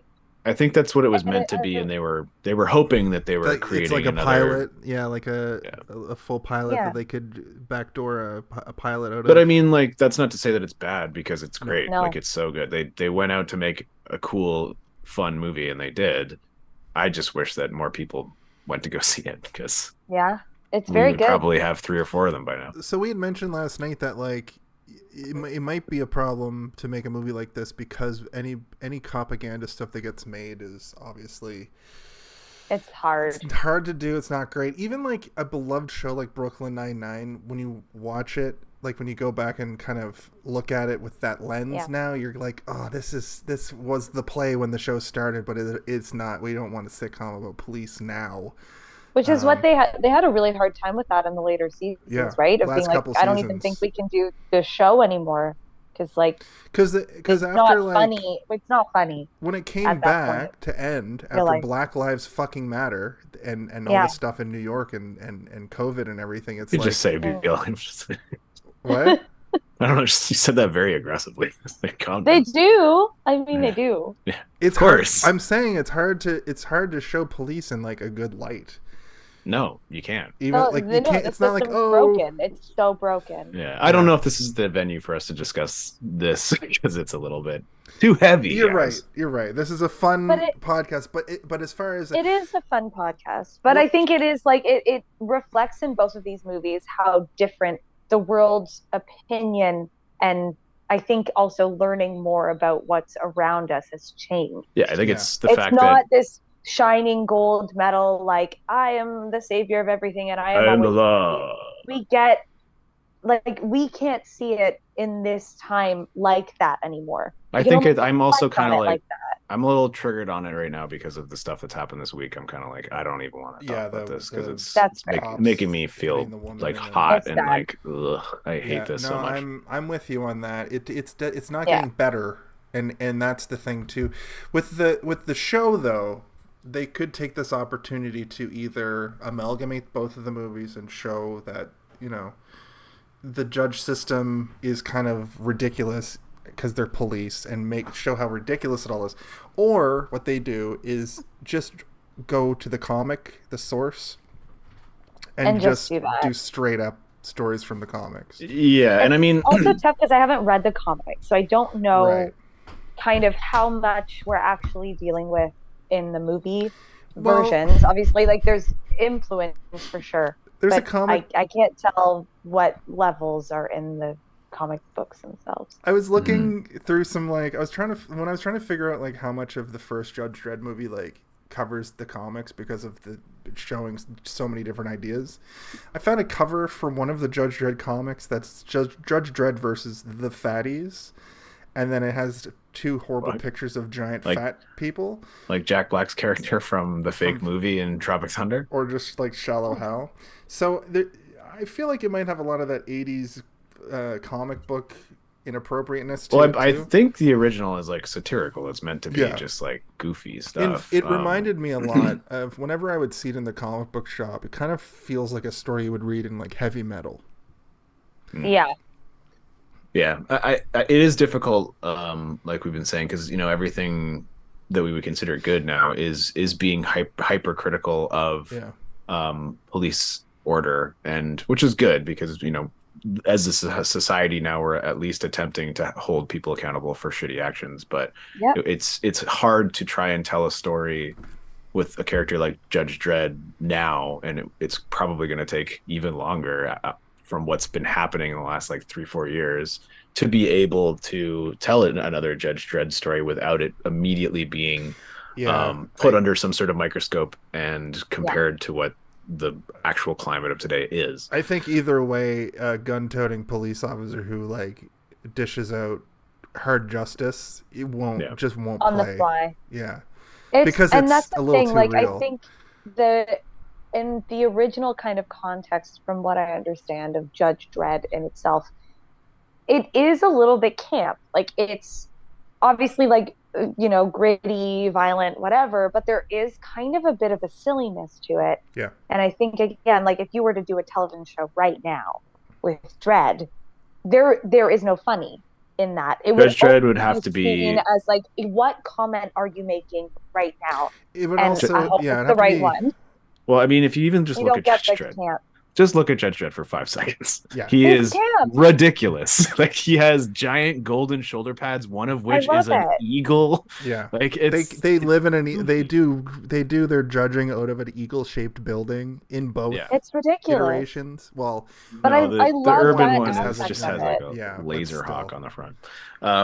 it would have It's- to be like The Boys. Like, it would have to be. Well, that's like, what I was trying to super get out. I was gonna say tongue-in-cheek. Sorry. Judge Dredd would have to be a really stupid character like Peacemaker or something, Yeah. right? Where it's like, oh yeah, he's dishing out justice and law, but it's like absolutely ridiculous, and the character is a joke. Like, you look at them and you're like, this guy is just a Yeah, piece of shit But idiot. from the mind of Yep. Seth Rogen and Adam McKay. Yeah. Or sorry, Evan. The only way to Goldberg. play it right now. Or Yeah. Adam McKay could do a good Judge Dredd, I think. Adam McKay does good. What about Danny McBride? From the mind of Danny McBride, like he No, writes as Judge Oh, Dredd. yeah, that's the Evan Goldberg and Seth Rogen. I feel like he could do like the mean behind the mask. He could do it. I think he's just eating Slim Jims and riding a jet ski. Tim in That'd the be chat says lots of Cold War stuff in the comic, so you could update that. I That think makes sense. you could set this in like a Iraq War era, like early 2000s. So, Yeah. and then have that be the hysteria, and then have Judge Dredd. I mean, being I think that- hilarious. A time capsule Judge Dredd would be cool. I think. I think we would still need to wait longer, I think, for it to have that kind of impact. I just Or fear at least an impact that could be palatable and not weirdly like triggering, if that makes sense. Yeah, I think. I mean, unfortunately, I think we're talking in circles here because we're just kind of saying the same thing over and over, which is Preach into the Judge Dredd fire. not going to work for a little while. No, we got to figure out the world before we can make another Judge Dredd. But If I anything, hope we do, because I would love some new Dredd. yeah, because he's a fun character. fun. He's I don't even want to call him interesting. He's just fun, and like there's nothing interesting about Judge Dredd. And to be honest, I don't really want to delve into like the rich tapestry that is Judge Dredd's like home life. Like I'm more into him just going around and blowing things up. I'm doing my job. Yeah, I I'm the law. I am the law. I That's was it. curious about like in neither of the movies Judge Dredd like goes home, right? So like, what does this dude's don't think he fucking sleeps. house looks like? Yeah, he sleeps in the locker room at the Hall of Justice or Like, whatever. is the fuck. In the locker, like full vampire mode. Like, just, Yeah, Is he he sleeps inside his locker. Yeah. Is he a super soldier? Because we kind of glossed over that in the first movie. It's implied that seems like like it. he's the best, and he may have been genetically. I mean, he's got created? the weird eyes, right? Like it's almost like the only reason that he has those eyes is to also have the eyes on the villain, Rico. Yeah. So that you can like make the connection, but it's like they don't need to have the same eyes, and I think that the reason they did that is to infer that Judge Dredd himself is also a clone, because like all the That's clones what have I those kinda eyes thought. as well, Oh, right? those eyes too, yeah. So there's something going on where they were created. I think Max von Sydow like does explain it at some point, but I went to go pee and came back and I was like, did I miss all of the exposition to this Yeah, movie? Because you I have did. no You idea did. what's going on now. Yeah. Me I was and gone for like Cass 45 seconds. tried to explain that element to you for the rest of the movie, and you The rest of the missed, movie, I was like, what? Wait, what? they're clones. There's clones in Yeah. this thing. When did clones happen? He's like, oh, while you were peeing. I was like, what the fuck? The clones are in the Statue of Liberty? Wait, what? And the thing Someone is, needs to break this down for me. the movie didn't stick with any of us enough for. I did a little bit of research, but I was sure you were gonna like rewatch the movie today. But like the movie isn't even like really No, I worth had to work rewatching the on next stuff day, and I and couldn't. like it's not even one of those movies where you're like, oh man, I gotta go back and see. It left my brain. I Yeah. mean, I was thinking about. I had to take a nap after I was doing work today because I was obliterated. But I was thinking about watching it again, and I was like, I don't think I need to. And then we sat down, and I was like, I definitely should have watched it again because I remember nothing and I took Did no you notes. hear my synopsis? That was just like, I think this And then this happens, happens, I think. You made it 65% of the way through before we had to jump in to sort of help Thank you God, I along. was floundering for something. I was like, I think I know what's happening. Also, there's too many little things that happen Yeah. in this movie where it's like, what happens is he gets framed for murder, sent to jail, and then he comes back to kill the guy who framed him for murder. Who also is his you should brother. have done the synopsis. I mean, I usually do. Well, I'm trying to give the guests the honors of things. I want the guests to be like, I know, but you know, I love that. I only notice details. So if you ask me about something, I will be like, and this detail, and then this detail. But like watching the movie last night, we all had grand plans to like write out things for it, and we all just were like, let's just see what happens on the pod and just talk about it. We covered all our bases. I'm gonna I'll be back in 1 sec. You guys, maybe we take her home pretty soon here. Yeah, I mean, I don't really have a ton to say, even though we're talking about two movies. I think that, you know, ultimately this movie should be praised for its crazy art design. Like, for sure. It's so good, even though we've said it over and over again that it's like campy and cartoony. That doesn't mean it's bad. It's freaking awesome. It reminds me of like Small Soldiers, like, and a lot of like the overblown stuff from the 90s is very much alive and well throughout this movie. The costume design, I think right away we were like, oh, even the side characters have cool costumes, and it just kept getting weirder and weirder. And like, you know, the guards at the prison have guns that look like they should be strapped on the side of a Jeep or like a fucking tank or something. Like these men and women are carrying around giant machine guns that don't look like human hands should be able to carry them. They look so heavy.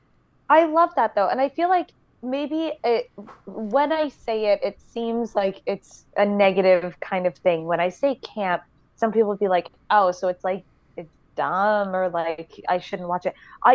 I mean that in the most genuine, loving way that I could ever say it. When I say camp and I say like, oh, it's weirdly like nostalgic or like over the top or whatever, it's amazing and it should be that. I think it's I guess perfect. Camp is a bad word to some people, but I think that camp to me is like, camp. Oh no, I like that. No, camp is important. We did Rocky Horror a couple weeks ago, and I was like, That's the entire movie is camp, and it's one of the best movies ever made.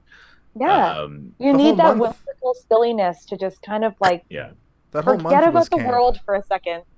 But like, you know, you look at the art design, the costume design in this movie, and it's like they're like Warhammer figures, you know, like it's just crazy. Like nothing makes sense, but visually it's just like, I like this. I don't care that it looks stupid. Like it looks stupid, but in the best possible way. And like I think about my cynical self as like a teenager when the gritty versions of everything were coming out, and I was like, fuck yeah, this is a good version of it shit. And now I'm like, I was so stupid. I'm like, no, his costume looks goofy in this movie, but it's so good. Like this is the kind of stuff now that I'm like, I want to draw characters that look like this. I don't want to draw like super realistic, gritty, boring stuff, because I think it's boring now, right? This is just like painting in black and white versus painting in watercolors with the most vibrant colors you can mess around with. That's why I kind of appreciate that, you know, Marvel movies have like a look to them now, and they don't really deviate from the mean.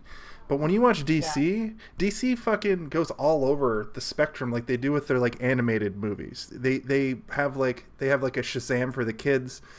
It's not great.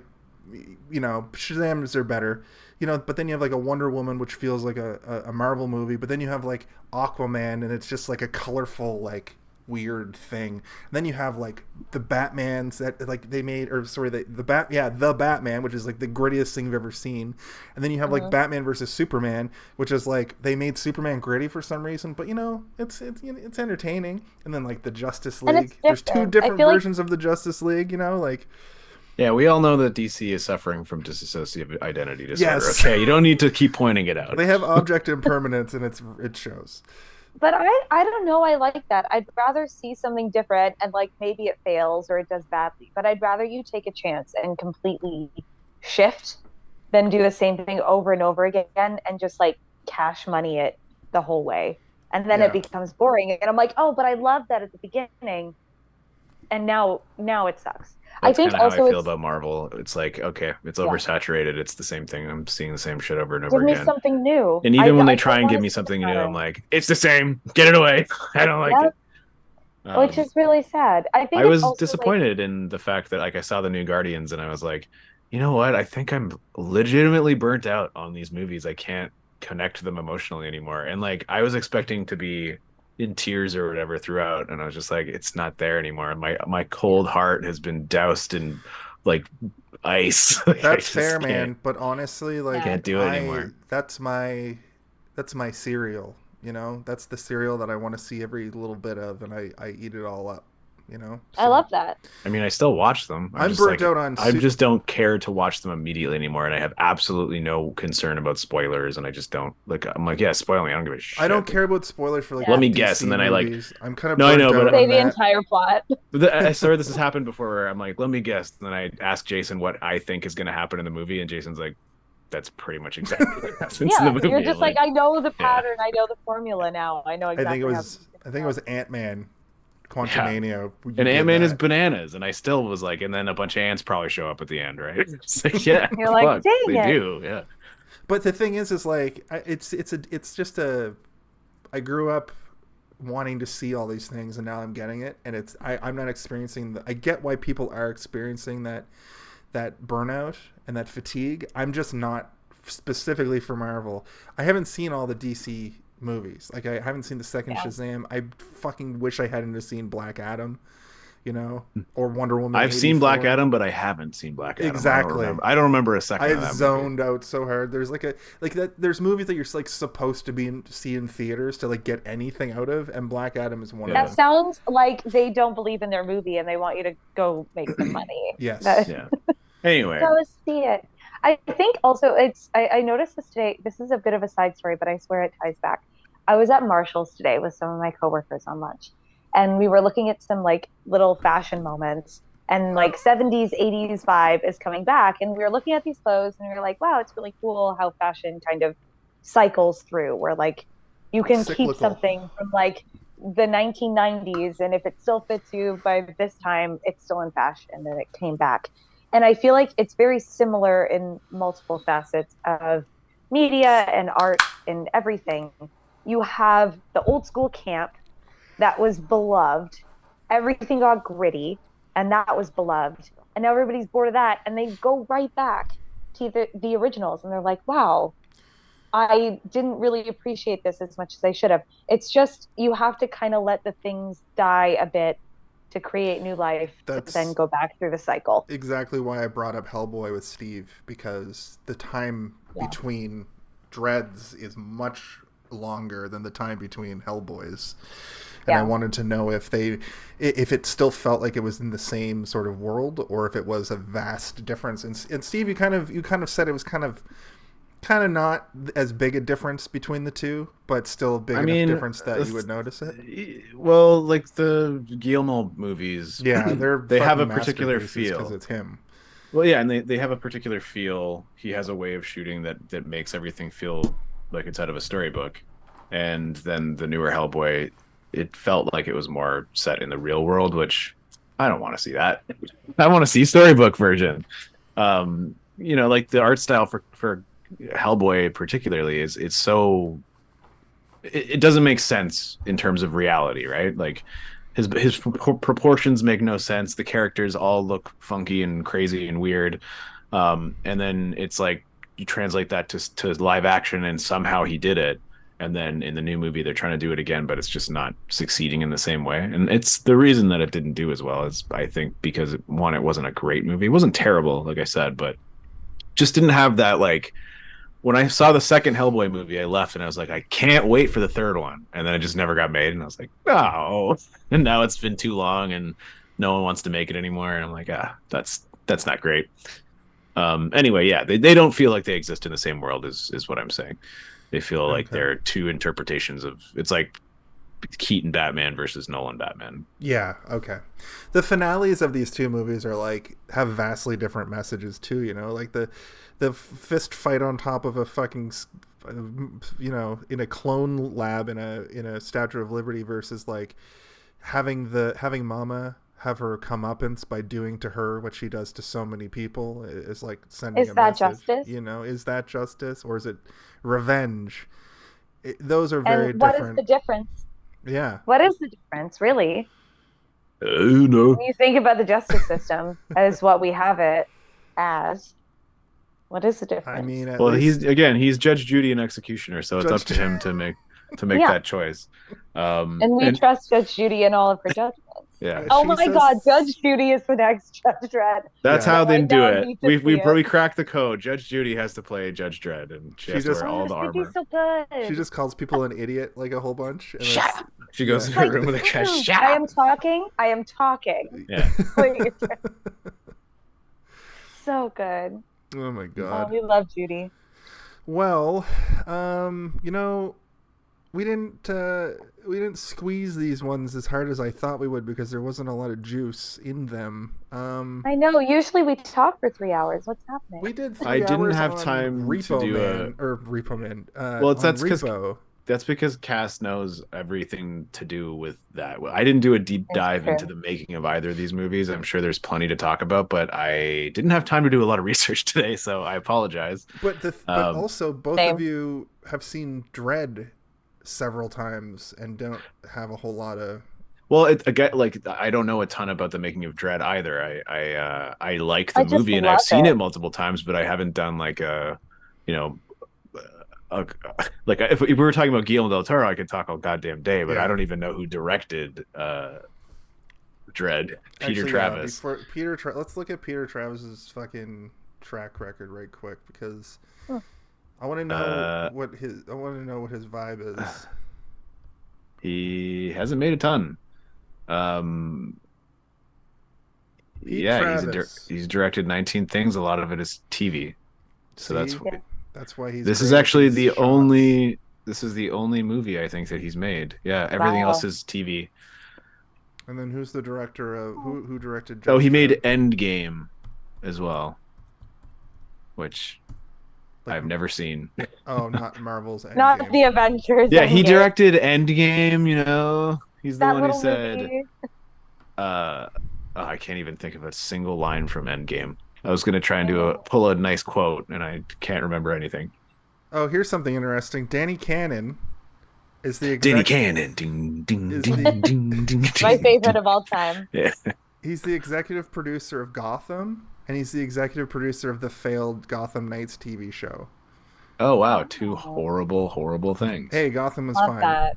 but that's like I'm a it. girl. I'm I'm a a girl. That's my impression of every female villain from Gotham. I'm a girl, and I'm I'm a taking over girl. the city now because I'm a girl. And you're like, ugh. Can we get some female writers in the writing room here? Oh, I'm a wouldn't that be girl. lovely? Yeah. Because I don't think that Be the after people the who are strike. writing these women know how women act. No, Because they don't act like this. That was My, the most disappointing aspect of that show to me, which I have seen every episode, by the way, is that anytime a female character got slightly interesting, she either died or went crazy and became a psychopathic or murderer. aged up to be sexy with a Yeah. child's brain. Let's not talk about that ever again and pretend that Oh. it never happened. He directed. I still know he did last summer. Oh, You should Very start good. saying things that are good. Hey, Did he do anything that's good? He Or directed episodes of the more modern Nikita TV oh, of series. CSI Miami? Wow. He directed Oh, one bless. episode of Shameless. He directed an episode of the Training Day TV show. Yeah. So the trend for Danny Cannon and Peter Danny Travis, Cannon. Both that TV they directors. both just did a lot of TV, Yeah, but you know, which at least Danny makes Cannon complete directed- sense when we were thinking about I why it looked like a TV show. I still Yeah. know you did last summer. Okay. Well, do you guys want to take this home? Because this is fucking. I don't know how we did 2 movies for the first time ever, and and it was shorter than anything else. Well, listen, we're in a new era now. We only have 2 primary hosts and That's a guest, so the episodes are going to skew on the shorter side from now on. But Unless you get me on an episode where I'm just like, this Yeah. is my bread and butter, and I Where have you talk studied forever this about- for years, yeah, and I have my fun facts. I did not have my fun facts. like if today. we me Actually, neither. That's not true. I have one fun fact is that the original Judge Dredd was supposed to be much more gory than it ended up being. And like the whole scene where my favorite robot man was like ripping off limbs because that was his favorite thing to do. Right. That was actually like a thing in the original cut, and they had to take that out. And in the original cut, they also had Judge Dredd killing all of the clones coming out of like the thing and like really like an actual fight. I think that's also what messed me up about the first film that we watched, like the original Judge Dredd, is that I kept feeling like there were supposed to be good, violent moments of Judge Dredd as just that character. He is violent, he is camp, he is crazy. I just want to put this in perspective. Lawful, chaotic. Judge Dredd and Terminator 2 are both rated R. Terminator 2 has some fucking if you're gonna give it an it. R rating, give us the violence, please. I want to see that. Yeah, it's weird that they didn't show the limbs getting like RoboCop level, you know, like some squibs and stuff. Not a ton of that. Even like Rob Schneider getting shot, it's like you just see a bloody shirt after he gets shot and stuff. in that first sequence where he was busting skulls in the with those criminals with Rob Schneider, there were some good shots of like they'd get shot and then hit a wall and there'd be a good blood splatter behind them on the wall, but that's hardly like, it's not like viscera. It's not viscera or visceral. It's not RoboCop level or Total Recall level where people are just getting shredded by bullets. Yeah. I think that if Paul Verhoeven had directed Judge Dredd, we would have had a much cooler experience. It'd be more of a classic, because people always go, when you mention Judge Dredd in that, you know, hey, did you see this one sort of way? People are like, ugh. I guess, like, I liked it, but, like, I liked it as a kid because it's, like, a kid's movie that's rated R.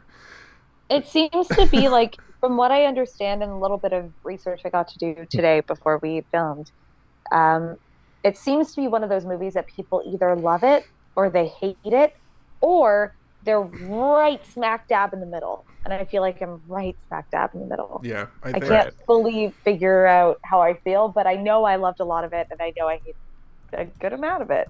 I feel like I would watch it again, but I don't know when.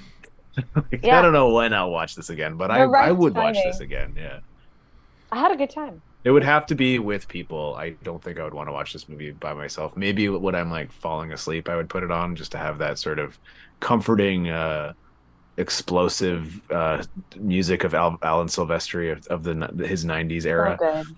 Yeah.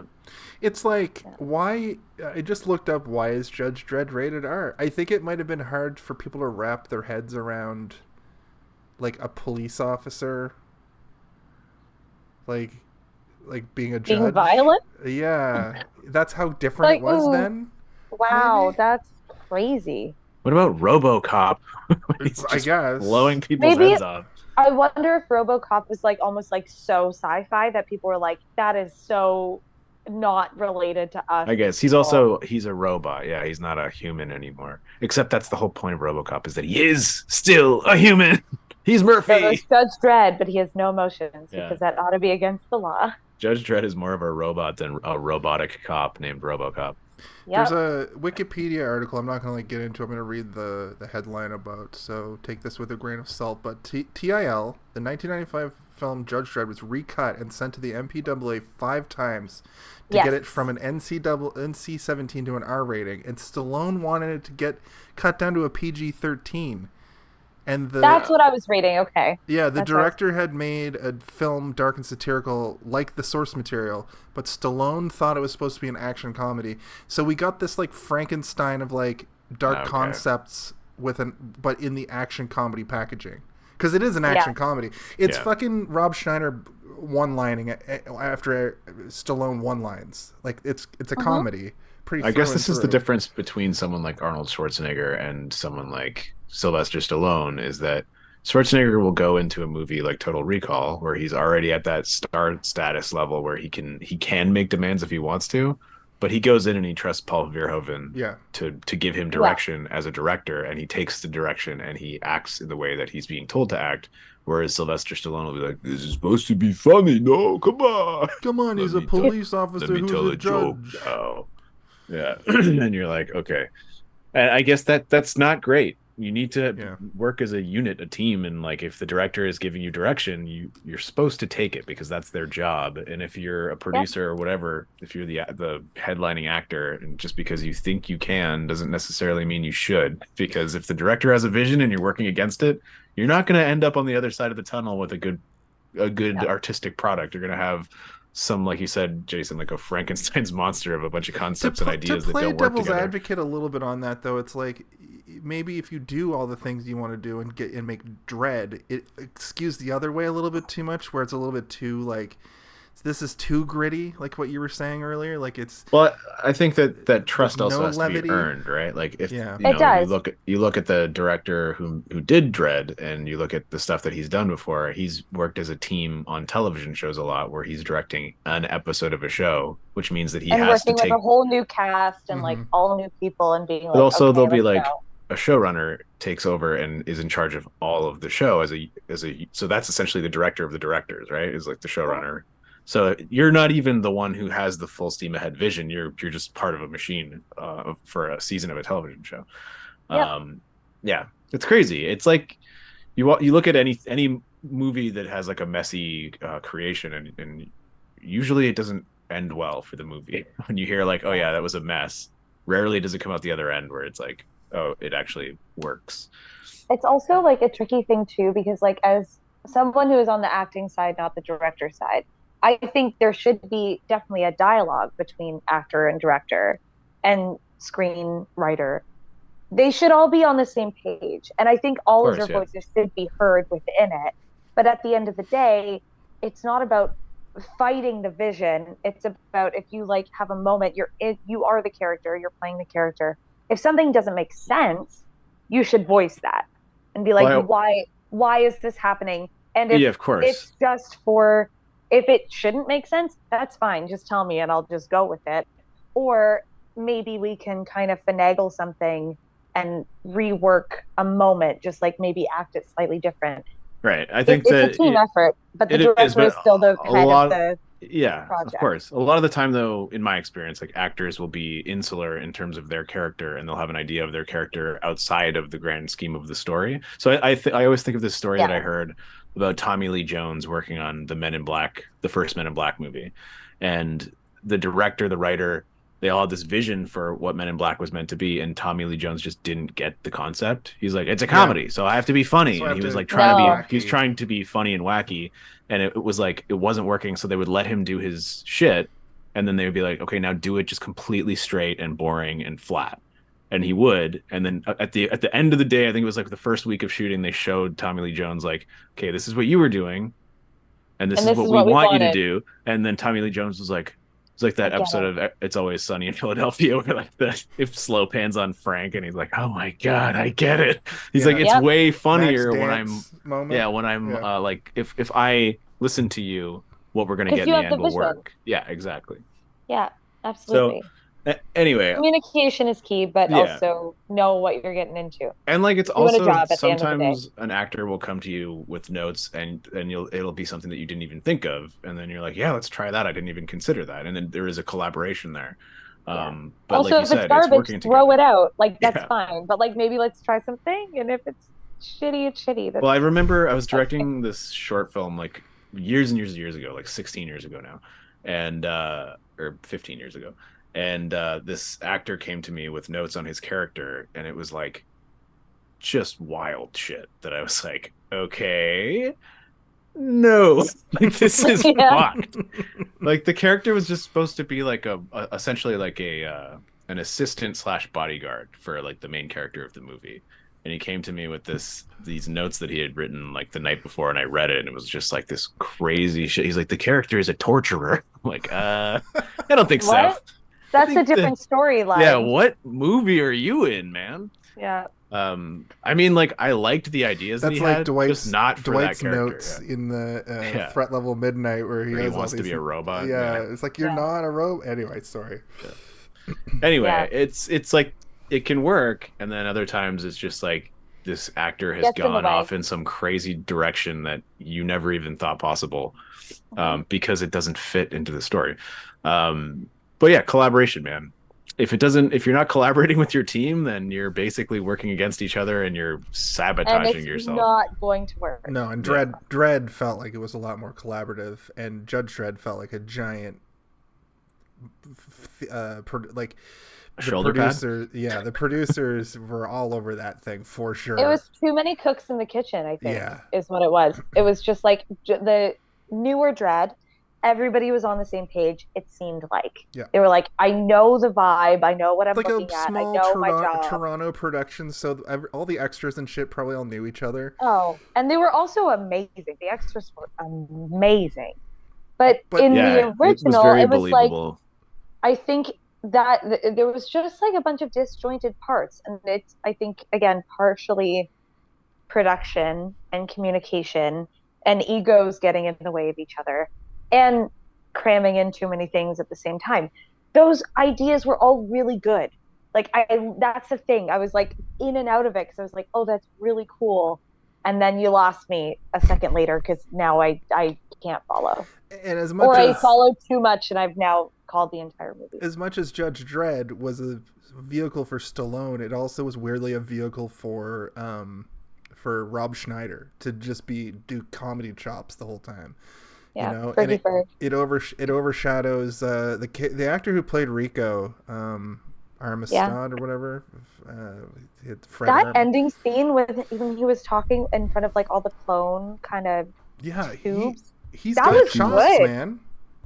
I was super invested. He understood the assignment. It's like what was I watching recently where it was literally last week, Masters of the Universe. The guy who played Skeletor and the guy who played Man Frank at Arms. Langella. Frank Langella and the guy that played Man at Arms. Like, they understood the assignment, and they had people like acting around. And they're also actors. Like, they're good actors. Actors, kind of characters. They're being cast because of their acting ability. It's like Max von Sydow in this movie. Max von Sydow, yeah. Everything that comes out of his mouth, you believe because he is a very good actor.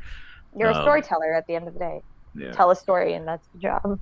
Telling me the tale. And even that guy, Judge Dredd. Maurice Roves, or is that the guy that you said kind of looks like I thought he looked like the German guy, and you were like, he reminds me of Arnold Schwarzenegger. That guy was like acting. With the shaky face. Shaky face man, yeah. Yeah, he was good. I liked him. I believed him, too. He's in Beer Fest. There was something about his level. He's like of the commitment. evil man who wants the recipe or whatever. Good for him. I want that recipe. Okay. That's great. I don't know. I liked it. He also gave that kind of camp level as well. Like, it was a little bit over the top. Yeah. But I still believed that he was that level of over the top. He's also in The Keep. Michael Mann's The Keep. There's a movie called The Keep that came out in... No, it's not. It's Nazis in World War II find a keep, like a castle, basically. And they turn it into a bunker, like a base of operation. But these Nazis start to realize that there's silver all over, these like little silver bricks in the walls everywhere. So they start to steal it. And then they realize that like the walls are thicker inside the keep than they are on the outside of the keep. And they realize that it's not a keep to keep people out. It's a keep to keep something in. Okay. And then they realize that there's like a crazy demon like torture inside in the keep. Wait, I think I've seen that movie. I think Scott showed me that movie. It's an 80s movie. Yeah, he's in it. And it was amazing. Ian McKellen's in it too. Yeah. And he's young Ian McKellen. Sexual Ian McKellen. I mean, when I say young, he's like 50. I don't know. But I watched The Keep not too long ago, and it is bananas. It's not great, but it's not bad. It's weird. And I did fall asleep for, I think, like 20 minutes, and I woke up, and the movie was completely different. Not a single one of the actors was the same. I was like, where'd all the other actors go? I assume they got kept. Yeah.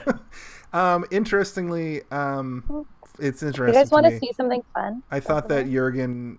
He's never made an appearance, but this is my cat. Oh man, cats 2 weeks in a row. We got cats. Tim's cat was going bananas last week in the background. That's fantastic. What's up, cat? Sorry, I had to show her off. She was like crawling all over me, and I was like, cats get clicks. See on camera on the internet. Hello, internet. And this week's guest, a cat. A cat. Let's just have a cat on and just have it in frame. and Yeah. the keeper of the cat to just push it back in frame. I thought that Jorgen Porchnau looked a lot like Christoph Waltz. I just need to get that out of my brain. Oh, right. You did say that. Yeah. And I disagreed. Yeah. But, fair. I don't think he looks anything like Arnold Schwarzenegger. So, I didn't say that he looks like him. I said he reminds me of him. I Okay. didn't say he looks like him in any way. He And, has like, the same mannerism cadence. vibes? I think he's also Austrian, so that's why they have this Bruh. similar accent. Bruh. We need to Bruh. take Jason's privileges away because he is rude with it, and I don't like it. All right, I'm leaving, and I'm never sorry. coming back. I'm to the sorry. podcast. Please don't quit the Oh, that podcast. means I get more podcast episodes. No, that means Steven's gone. I can fully outnumber him. Oh, if Steve leaves, you're fully coming on as the ringer. Okay. I'm back. I was just joking. We'll only Oh. watch musicals and really bad Yeah. D-list horror Oh movies. God, yeah, that's my nightmare. I have a question. This is very off topic, but have you guys ever seen Stay Alive? Stay Alive. I think I have. That Old sounds familiar. horror movie from like early 2010-ish, Oh, I have seen this. early yeah. 2000s. It's about like With, that like, lady Frankie who bathes in Muniz, blood or whatever. Elizabeth Bathory, one of my all-time favorite hyperfixations. Also, my vampire I character. have was not, based on- but it's got It's a video game. Frankie it's like Muniz. they play Yeah. a video game and they die in the game. If It's you got- die in the game, you die in real life. It's Yeah. got Milo Ventimiglia. It's got Jimmy Simpson Sophia and Bush. Sophia Bush. And what's his name? Oh, maybe you already said he played Phineas, and he was also in Westworld. He was great. I Milo love him. Ventimiglia. Is that his name? Maybe the guy from the This Is Us and Heroes? different guy. Redhead? No. Are you thinking of Adam I'm thinking Goldberg? blonde. No, I'm thinking of the blonde guy. Oh, John Foster. I'm about Jimmy Simpson, the guy from It's Always Sunny in Jimmy Philadelphia. I said Jimmy Simpson. Thank you. I said I know, I but missed it. Cass kept saying Westworld and other shows, Oh. but you guys did not make the connection that you were talking about the same person. Adam Goldberg's in it. The Jew. What the fuck was that movie called? The Jewish. The Oh, yeah, Shaft yeah, yeah. movie, He but plays he's the boss guy. Hebrew sorry, Hammer. I just need you. The I need Jewish you guys to add Shaft. that to your list immediately, and then call me when you do it. If you ever do another Stay one. Alive, yeah, we should do weird horror movies. I was thinking about adding a chapter to the Grimoire of Familiar Killers of just weird or one-off horror movies. I mean, it's Halloween season coming up, which is my season. Hmm. So Yeah, we're doing we have our bi-yearly or biannual Grimoire of Familiar Killers. We open the Grimoire to add a chapter. beautiful. Very Yeah. soon. Anyway, sorry, this is very off topic, but I Yeah, needed this is to get we it out of gotta my brain. let's wrap this show up because we haven't talked about Judge Dredd in like 5 Yeah, now we're minutes. just talking about Oh, yeah. random horror movies from 2002. So Whoops. there is a segment we do each and every week on this show, and it's our final thoughts segment. And of course, I have to click around and talk over myself clicking around to He's find. just he's Yeah, looking of for course. time. He's He not can't find it. stalling. He's never stalled one. He's never whole prepared. life. There It's we go. time for our final thoughts. Whoa, you didn't even let it play out. I clicked and it just. This guy went away. presses fart buttons and bra buttons. Like, he can't let the final thoughts recording It play was to an the end. accident, Steve. I'm sorry. No, you're a saboteur. I know it. People think you're all right, and you ask, and you're not. And you're not all right. Okay. Me. Okay. Cass, why don't you give us your final thoughts first? Because guests go Okay. first on this show. My final thought. Am I giving both movies? I guess. I think. Do your I best. think. Okay. Listen, this was supposed to be the Judge Dredd episode, but we talked about Dredd. Then you arguably invited more. me, and we were like, we must watch both. Yes. It's a dreadful episode. Dredd Fest. Filled with dread. Final thoughts. First movie, first time watching it yesterday. I was both conflicted and happy and upset. There were a lot of emotions within it, but also I had a good time. It was lovely. I feel like the costume design was amazing. The whole aesthetic was amazing. The robot was the best. Should I include my like pros and cons in this, or like things I should have seen? What do you think? I mean, we got rid of that, but if you want to, you can. You can do whatever you want. It's your time. Okay, it's my time. I'm just gonna start the show for You one just don't moment. have to be like, what went well, and say a thing, and then even better, because we've trimmed some fat. Obtuse bullshit love that. segments that we had that made no sense. So my whole actual final thought is that I really liked it. I also got weirdly bored halfway through and then found my way back. Yeah. Original movie, I really wish that there was more violence, honestly. I think that Judge Dredd is a violent character and should be portrayed that way. I think that's kind of what gives him his justice area and where he falters in that. That's what he calls his basement. He doesn't call it a man cave. He calls it his justice area. He calls all of his justice friends and they become the Justice League. No, I wanted it to be more violent, and I wanted more comedy that was like dry comedy. I feel like there was a little bit like too much like shtick, like we're doing a bit, and I wanted. Sorry, I broke Steven. No, you broke Steve with the Justice Friends thing. So sorry. Oh my god, I'm sorry. That's. And they form a Justice League. It's good. just like the idea of him, instead of saying like, "This is my man cave," and going out to his garage. This is my justice area. You want to come to my justice area? Got a mini fridge and a dartboard. It's like crime scene tape around the whole. He takes Hershey to his justice area. God. Oh, Okay. Hershey's Kiss. Sorry. It's okay. That I made didn't me mean laugh to break almost as you. hard as the Black Phone episode. Jesus. Anyway, sorry about that. Every once in a while, I have a mental breakdown and can't stop laughing.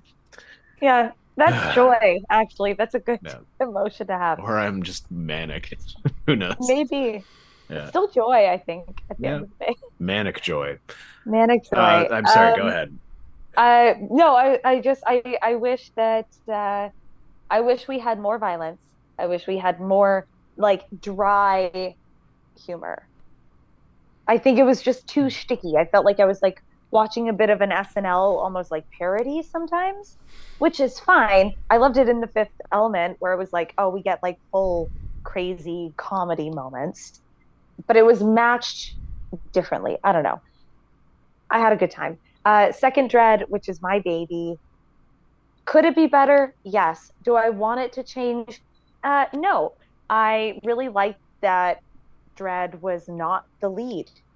I liked it being this like really cool female character that saw a bunch of things and at the end of the day dropped her badge and was like, I hate this.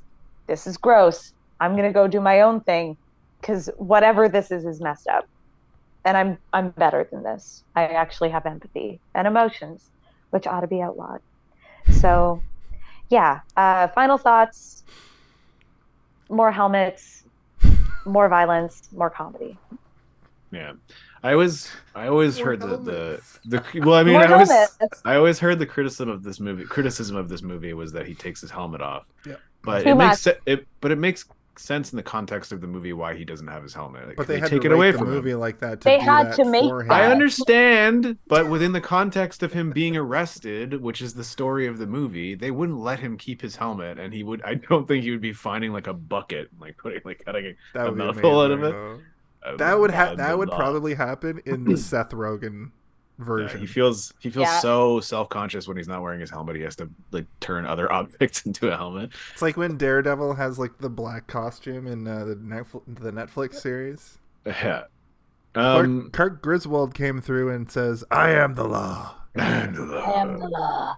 Who is that? I wonder. He's the law. It's Chevy Chase. Oh, right. He's the fan of the show. Yeah. Clark Griswold says, "Don't know how many times that's been yelled, but another cannot hurt." Yeah.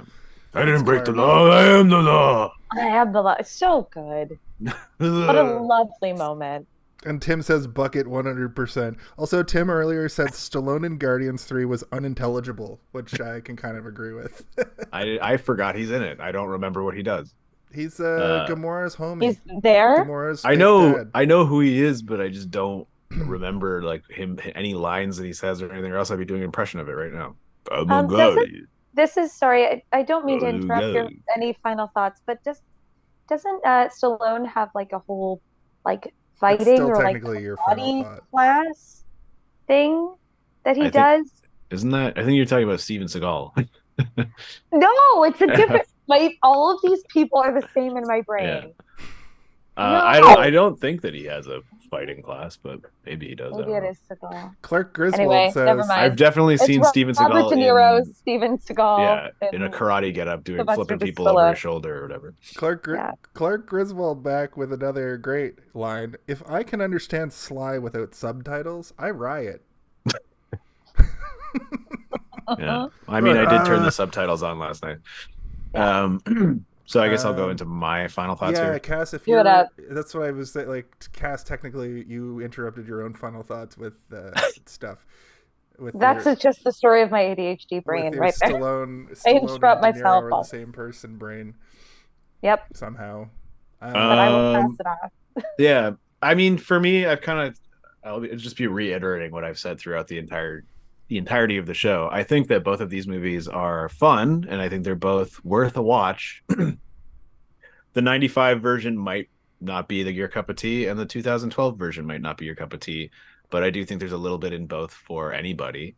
I actually regret not doing a little bit more of a deep dive on the history of the making of these movies, because I guarantee you there's probably some interesting stories in there somewhere, because both movies they had drastically different budgets, even in terms of like inflation from one to the other. The budget for the 2012 was minuscule compared to what the budget was for this. And you can kind of see it on screen in terms of just visual flair from the 95 to the conservative filmmaking of 2012, where you could tell that they had to pinch every penny, but they did a really good job. The costume design in both is probably the standout. The CGI in this movie, I remember at the beginning of the movie, we were all like, that doesn't look that bad. And then we're like, oh, wait, never mind. Yeah, got too close to the camera. Yeah, but the costumes throughout the movie in this and just the art design overall, we've already said it a million times, that robot rules. We want a whole movie about just the robot wandering He the deserves wastelands. the whole like love moment, like love story, finding himself, living life. Finding a lady robot with like a blonde wig on, like Maybe. it looks exactly the same. Just, Yeah, Just with a blonde wig. he deserves it. I do wish that we got a little bit more Max von Sydow, just because he is such a good actor. And I was excited when he got exiled. I'm like, oh, he's going to Dune. He's going out to wander the wastes. And then he shows up to save them, and then he just dies immediately. Or he doesn't die, he gets mortally wounded very quickly.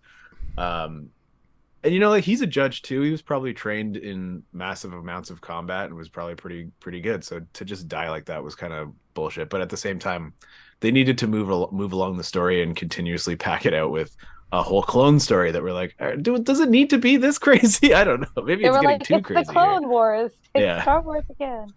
But yeah, I don't know. I think, again, overall, I enjoy both of these movies for completely different reasons. And I think that I've said it before, I will watch this movie again. I'm sure of it in the future. I just don't know when. It'll have to be a particular hit. But the 2012 version I could put on all the time, because it's almost a background noise to me at this point, where I just enjoy having it on and I can look over and be like, oh, this is the part where, he has to fight a bunch of people in a smoky hallway. This is when the other judges show up for his bounty. That was another thing that I did like in the 2012 version, is that they did show the corruption of the police and how, they're not perfect. They're these crappy human beings that, if somebody tosses a bounty down for them, they don't have any morals. They're willing to murder one of their own, I guess, colleagues for a couple of thousand credits, or I don't even know what the bounty was, but it was big, wasn't it? She puts a bounty on his head pretty much immediately when he walks in the building, and then everybody tries to kill him. 10,000 or 20,000 credits or something, yeah. But even the other cops are trying to cash in Which on that with bounty. inflation is that's a lot of money. When it comes to a rating for these movies, I don't know. I want to give it 2 giant shoulder pads out of 2, maybe, or maybe a big big boy badge. I don't have a great one this week, but I gave this movie a big boy badge, but it gets taken away, and then you find it again at the end. That's pretty good. All Cool. right, great. I think overall, this movie is both of these movies are best enjoyed not writing notes. I had a lot more. I think ironically I retained more from Dredd than I did taking notes for Judge Dredd, because I kept missing the conversations that you were having because I was trying to like do my due diligence taking notes. But both movies are great sitting down and talking with friends. Yeah. As far as Judge Dredd itself goes, I liked it. I thought that it was the right amount of camp and the right amount of like action and fun. I think the major issue is, especially after reading a bit about Dredd, the character, like in general, is that they got the characterization a lot more right in the 2012-2013 version, but it sapped a lot of the campy fun because they tried to stay true to that source material. I think these two films sort of belong together as a double feature, which I said earlier. And if you could somehow Frankenstein them together, it would be a fantastic comic book adaptation. I hope we get the rumored TV show or movie, because there's a lot more story left to tell. But after the conversation we had around the middle of the episode, it's kind of like, can they really tell this story without, like, you have to make him basically Peacemaker. Like, that was a really good point, Steve. Yeah. Like, you kind of have to make Peacemaker and Judge Dredd. Like, you kind of have to make Peacemaker, but he's in like a cyberpunk grit world. Yeah, there's too much going on right now for you to take this character off the page and put it onto the screen. Which is we need to grow a bit more because he's a fun character, but again, it's just the climate. Once the world matures a little bit more, maybe we can have fun again. But for now, we can leave Judge Dredd on the bookshelf until we figure the world out. But which might take forever. Apropos of nothing, basically, Clark Griswold says one can spend worse nights than a double feature of Judge Dredd and Demolition Man. So that's actually a pretty good point. Those two movies are very similar. I thought they were the same movie. Comically for a while. different in a lot of ways. I thought Three Shells was from Judge Dredd, but it's actually from Demolition Man. Right, my allergies are starting to kick in. My allergies. You always do. My allergies. I give Judge Dredd a 3.3 out of 5, and I give Dredd a 2.9 out of 5, and only because sorry, I know that escaped me. Yeah, I know. I tried to I find that review to be dreadful. I tried to exemplify how I felt about I liked Judge Dredd better for what it did, fair. And I liked Dredd a lot, but I liked the version of him in the campier movie. I liked that better overall than the sort of like with his 3-inch heels or whatever on his boots and his like spandex attire. Yeah. I sentence these movies to watch each other is my final rating. Okay. Oh, ooh. Look at That's how you create a black hole. Yeah. Yeah. I sentence you to watch Dredd. Oh my god, he's created some sort of Judge Dredd. Gravitational rift. So that's our show this week. Cass, thank you for coming on. Thanks for coming. Anytime. Yeah. Thank you for showing me the OG of something that I just really loved as a teen. It's very cool. Mm-hmm. We do have where it came from. I also will say, you guys talk about a lot of movies, and I might have said this before, but I was very sheltered when it came to a lot of movies and media. So when you guys reference things that everybody should have seen, I haven't seen it. And it's very, very cool, and I'm excited to watch more stuff with you guys and be like, it's my first time watching this. Well, yeah, Wednesday, I have no idea. Anytime that you're on or anytime that you just want to come, if we do the Wednesday movie, like just come watch Oh, movies, yeah. even if you're not on the episode or whatever. And also, we should just have once a month, we hang out on a Friday or Saturday night, the lot of us, and just get buck wild and watch a couple movies, like that would be fun too. And well, we're also thinking about doing a field trip where we go check out the Rocky Horror Interactive or whatever. The interactive thing. Please invite me. I would love that so much. There's one coming. I was looking at Rocky Horror today for some reason, and I noticed that there's, it's always playing in October. Oh, yeah. Thanks, Tim. Tim says, great show. Cass, do you have anything you want to promote? Right now, I don't think so. I don't know. I just did a thing, but I don't know what I'm allowed to promote with it Okay. yet. That's fair. But like we'll chat later. Soon. Maybe I'll promote something next time. Maybe on my 5th episode if I make it that far. Hey, four-time club. Welcome to the four-time club. And Steve, can you tell Cass to ask us a question, please? Do you have a question for us? Oh, I have questions for both of you. What's the question? Have you seen this one? Did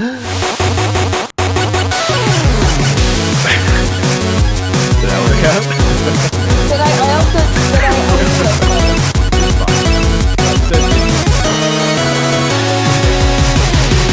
Okay, they said, have you seen this one? Have you seen this one? That's what we should have changed the name of the show to. Yeah. Have you seen this one? It's okay. I went with it. I was Yeah, like, that's fine. People will get it.